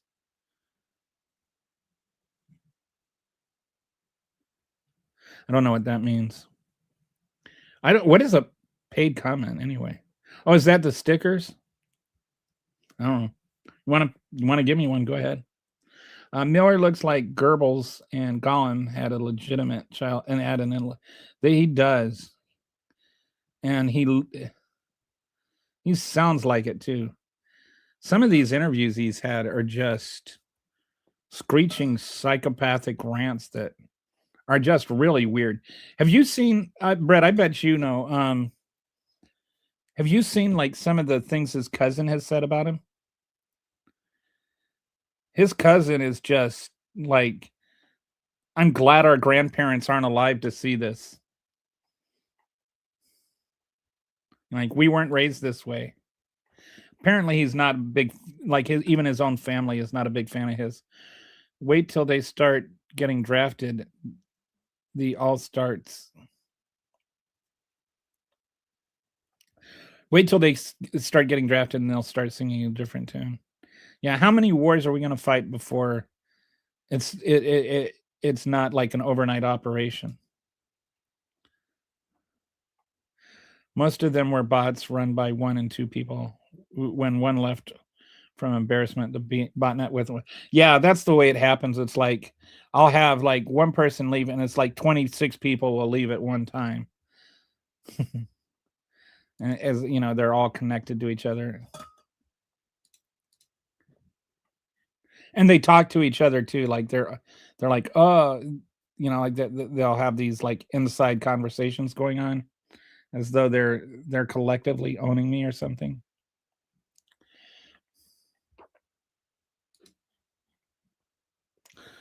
Oh yeah, I just remembered the Texans game is on tonight.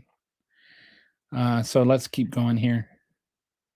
See if I can get to the end of this. All right. So Kushner's, oh yeah, so here's the next thing. Is the way he's just making money hand over fist, either for himself or for his family or for his friends. So there's the $112 billion Gaza development, Project Sunrise, developed by Jared Kushner and Stephen Witkoff. Stephen Witkoff's name keeps popping up all over the place. Stephen Witkoff's name is popping up with his cyber currency, with the Russia negotiations, with the Gaza negotiations, with the Gaza development. Stephen Witkoff apparently bought Stephen Trump a sandwich like 40 years ago when the first time he declared bankruptcy. So developed by Jared Kushner and Steve Witkoff, total cost $112 billion over 10 years. U.S. commits $60 billion. So that's taxpayer money going directly to Jared Kushner, $60 billion. Luxury hotels, high-speed rail, AI grids, Gaza Riviera by year 10, 70% of coastline monetized, projected $55 billion in returns. But guess who's going to see that money? And I don't think that it's Palestinians that are going to be living there in that place. For Palestinians, 2 million displaced to temporary shelter. Plan doesn't specify where they'd live. They must remove 68 million tons of rubble and remove 10,000 bodies, remove the unexploded mines. So this is just sad.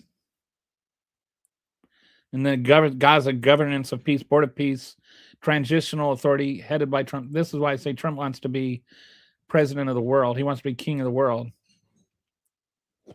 Possible Kushner role on the board. And I mean, just so offensive. See you, Brett. Thanks for stopping by. I like it once all the bots leave and when we can just have like real conversations. I like it when all the bots are here too, just because it drives up the numbers, but I like it better when we can talk.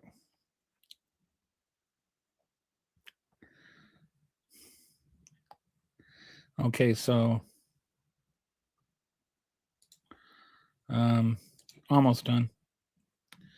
So Kushner's Affinity Partners receives $2 billion from Saudi Arabian, from the Saudi Sovereign Wealth Fund. Saudi Crown Prince overruled board objections, pays Kushner $25 million annually, $1.5 billion from Qatar and UAE, plus the $500,000 airplane that's going to get $1 billion modification that only goes to Trump. Kushner's defense: what people call conflicts of interest, Steve and I call experience and trusted relationships. I would like to remind you, Kushner has no experience at all in any of this. Neither does Witkoff. Saudi Arabia's interests spearheading urgent Arab efforts to develop a plan for Gaza's future.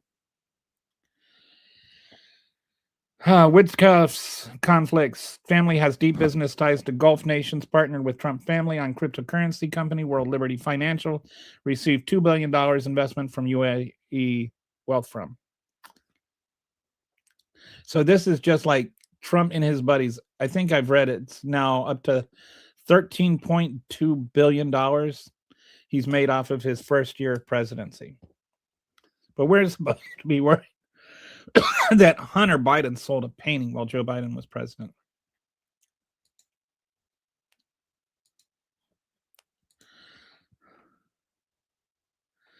So $13.6 billion or $13.6 million in payments from foreign governments up to $160 million. This is Senator Chris Murphy has cited that he's made $13.6 million in payments from foreign governance up to $160 million from foreign sources during time in office. Current second term enrichment, Qatar, $5.5 billion Trump banded a luxury hotel, golf resort, and villa complex. Saudi Arabia, $1 billion Trump International Hotel and tower in Dubai. Is that the one you were talking about earlier, Kitty? No, that's Saudi Arabia. Second high-end tower in Jeddah. Website offers free 10-year golden visas to the United States. Were you going to say something? There's a new one that's in Saudi, and then there's that one on top of it. There's another new resort that's getting ready to get brought up in Qatar also. That hasn't made mainstream yet. At least Eric Trump isn't selling paintings. Right? You know, like Hunter Biden, that corrupt fella. The Trump holdings as much as $7.1 billion in cryptocurrencies while he's pardoning the guy that literally made his cryptocurrency. Like some of these things, it's not even, here, I'll pardon you. Oh, here's this cryptocurrency worth $7.2 billion. Coincidence? I don't think so.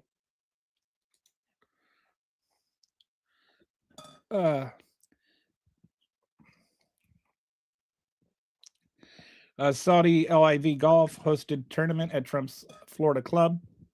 Paid massive undisclosed sum.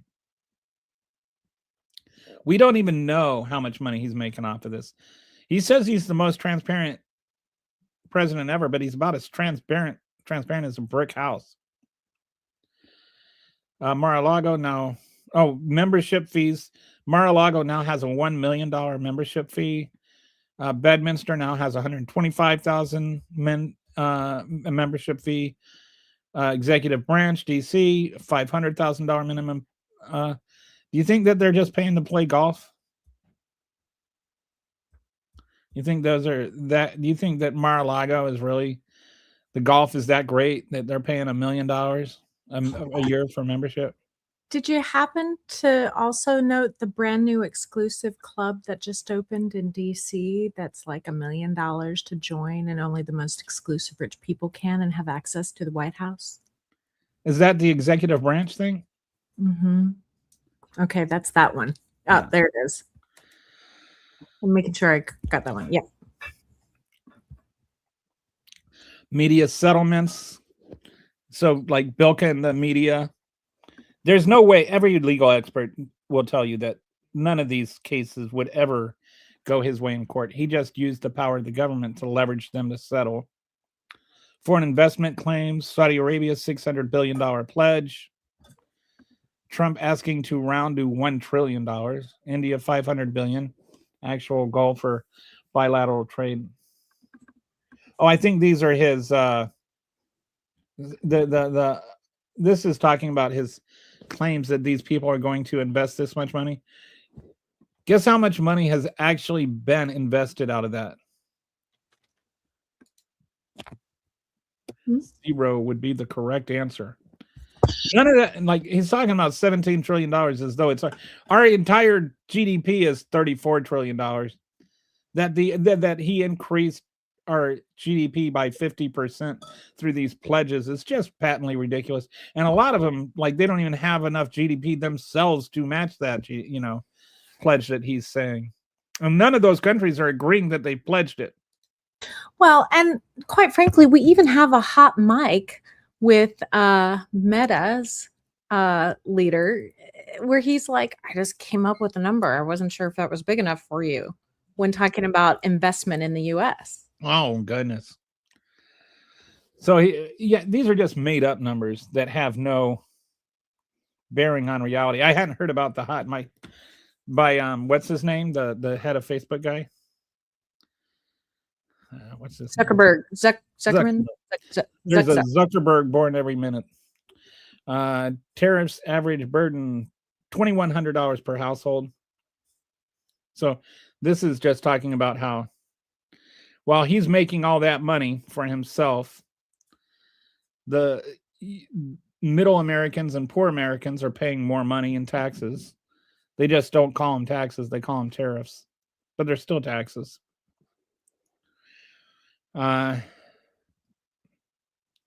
He's gained about $1.6 billion in assets as of June and $600 million in income. He's raised in excess of $1.5 billion. And that's not counting the cryptocurrency. So if we want to like just go through a checklist, is he a tyrant? Rule above the law? Yes. My own morality is the only thing that can stop me. Personal benefit over common good, billions in foreign deals while in office at the expense of the average person. Use state apparatus versus opponents, DOJ prosecuting Comey, James, Schiff, and Cook. State violence against citizens, ICE killing, domestic terrorist labels. Economic punishment of opposition, $10 billion. Frozen to democratic states, threatened to independent institutions, criminal investigations of Fed share. Unilateral military force, Venezuela, Iran, and 7 other countries, including Greenland and Canada. Silence critics via state power, FCC, extortion of media companies. Territorial expansion, Venezuela, Greenland threats versus NATO ally. Foreign enrichment schemes, Kushner's $157 million in fees. Gaza plan. Wow. So I think that covers enough. And if this is what they put out loud, imagine what he's hiding. Like, and this is just what we know about. How much money has been I've looked into that. And the thing is, depends on how you count it. Like if you count the cryptocurrency, like literally billions, and that's just what we know about. I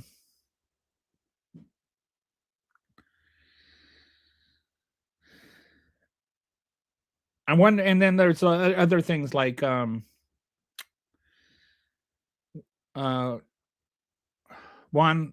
what is it? Juan Orlando Hernandez, the Honduras guy. Like people don't know about the Zeeds, and Peter Thiel invested in the Zeeds. That Hernandez was the guy that like designed the whole thing. And the Zeeds are these like city states, these private city states that will like issue passports, and you can, like you can join them for like $1 million, and there's like a no taxes or 1% taxes or like these really low tax rates. And there'll be like these private militaries there on this island that's basically owned by billionaires, and the billionaires can all sit there and just be little billionaires together and keep out the riffraff, so to speak, and not pay any taxes and just be, do what, they'll be their own little island city states. And Peter Thiel has like invested a bunch of money into one of these on an island in off near Honduras that's actually part of Honduras control. And they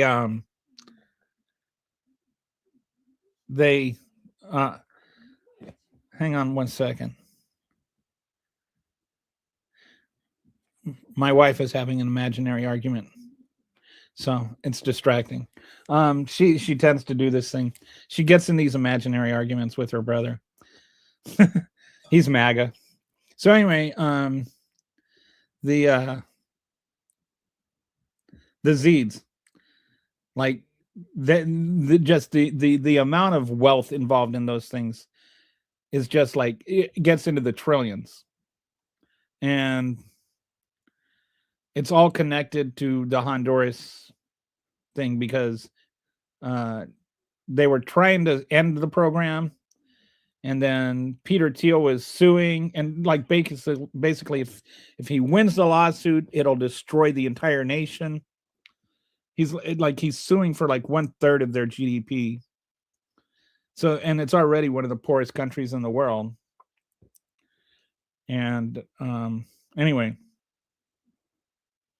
Donald Trump, if you notice, when he pardoned Hernandez, he also endorsed the guy that was running for that candidate for the guy that's from the same party as Hernandez for president.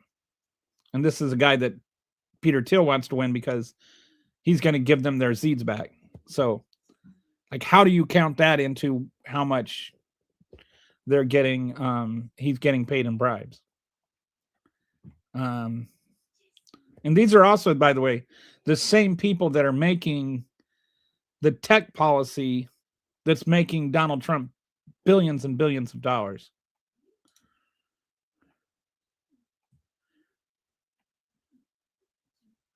I heard they were seizing all of his properties starting. I have who's huh? I don't know anything about that.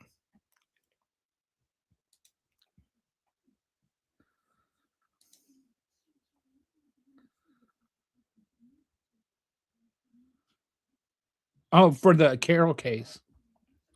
I think he's probably got enough money now. But he was like almost broke at one point. And I think the E. Jean Carroll case, he's still on the hook for, but the fine for the fraud case, he got the appeals court said he doesn't owe any money because it was excessive, which was a ridiculous decision. Like, he wouldn't have won that appeal if he didn't win the election.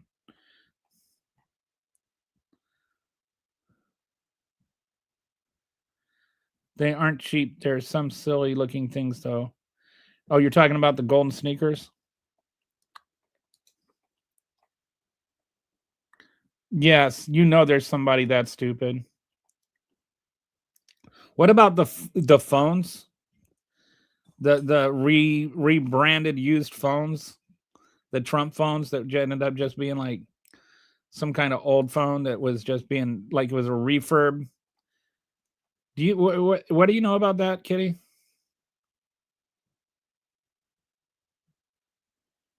Say again. I'm sorry. I was You were discussing. I was typing a comment where I was discussing how the golden sneakers complemented the ear Kotex.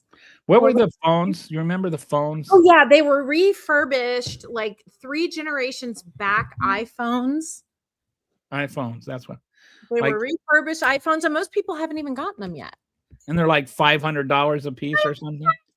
It's a piece. Yeah, this is the made in China watches.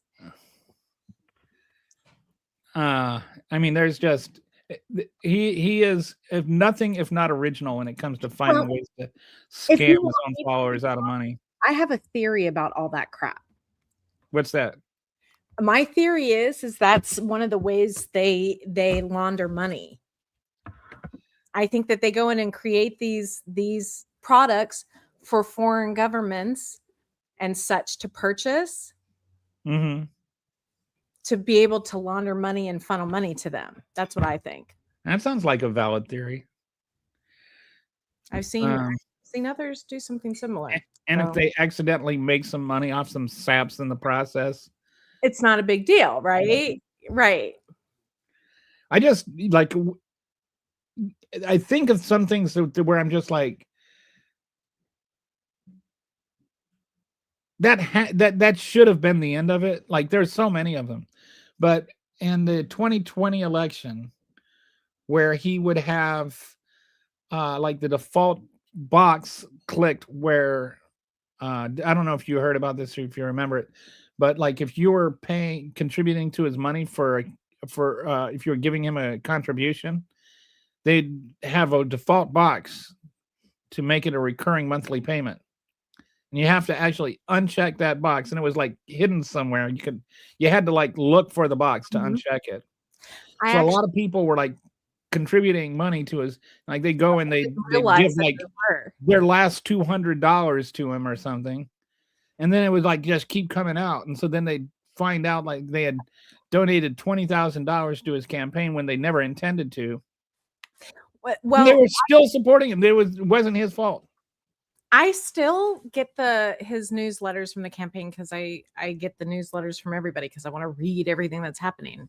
Mm-hmm. And the other day, I think it was last week or the week before, they had one that said like, "Are you ready for your check? Click here like to see what your refund check looks like." And what it ends up being is that you're donating to him, but he makes it seem like he's writing a check to you. That doesn't sound at all scammy. No, not at all. I'm just wondering when he's going to send out a text message from your bank saying, call here to verify that you wanted to give money to Trump or whatever. Mm-hmm. Or you don't want to give money to Trump, and then you call and then you give him all your bank information and he just empties your account. If it really happened, we would still be here hearing about it from him bragging about how he took one for the country, but nothing over the country, nothing but crickets. If he's a billionaire, why is he bothering with sneakers and phones? Because that's what he does. Like he's just, I think there's like this old story about, I can't remember who it was. A novelist. It was a successful novelist. Was meeting one of the richest people in the world.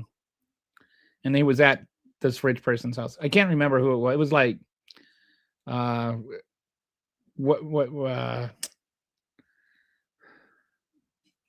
what's his name? They made a movie about him. Johnny Depp played the guy. Kind of a drug guy. Anyway, so this novelist went to this billionaire's house, and the billionaire was sitting there going, I've got this, and telling him how much money it was worth, and trying to show off, trying to impress this guy. And he's like, wow, that's really nice. And then somebody talks to the novelist afterwards, and he's like, what do you think about all that stuff? And he's like, well, it's a lot of nice things, but I have something that he will never have. Enough. And that's Donald Trump in a nutshell. Secret Window was I think the name of the film. No, it was not The Secret. No. Hunter something or other. Okay. Oh, Hunter S. Thompson? Yes. Hunter S. Thompson is the novelist. Yes. That's my partner's favorite writer, Hunter S. Thompson. Yeah, he's the one that said, I have enough, which I think is a cool quote. That's kind of how I feel in life, is like, I have enough. I don't need. So we're getting up on 4 hours here. So I think that is enough, ironically. So I think we've established here that Donald Trump is indeed a tyrant. He's not just a bad orange man. He is a bad orange tyrant. So thanks for coming, you guys. I will see you tomorrow. I don't know what I'll talk. Maybe tomorrow I'll be able to talk about the whole War Powers Act, because I really want to talk about the War Powers Act and the gradual erosion of the whole rights of Congress. That didn't start with Trump, but they have accelerated under Trump. So, all right. Thanks again, Rodney and James. Nice to meet you. If you haven't subscribed, James, punch that button. I'll talk to you guys tomorrow.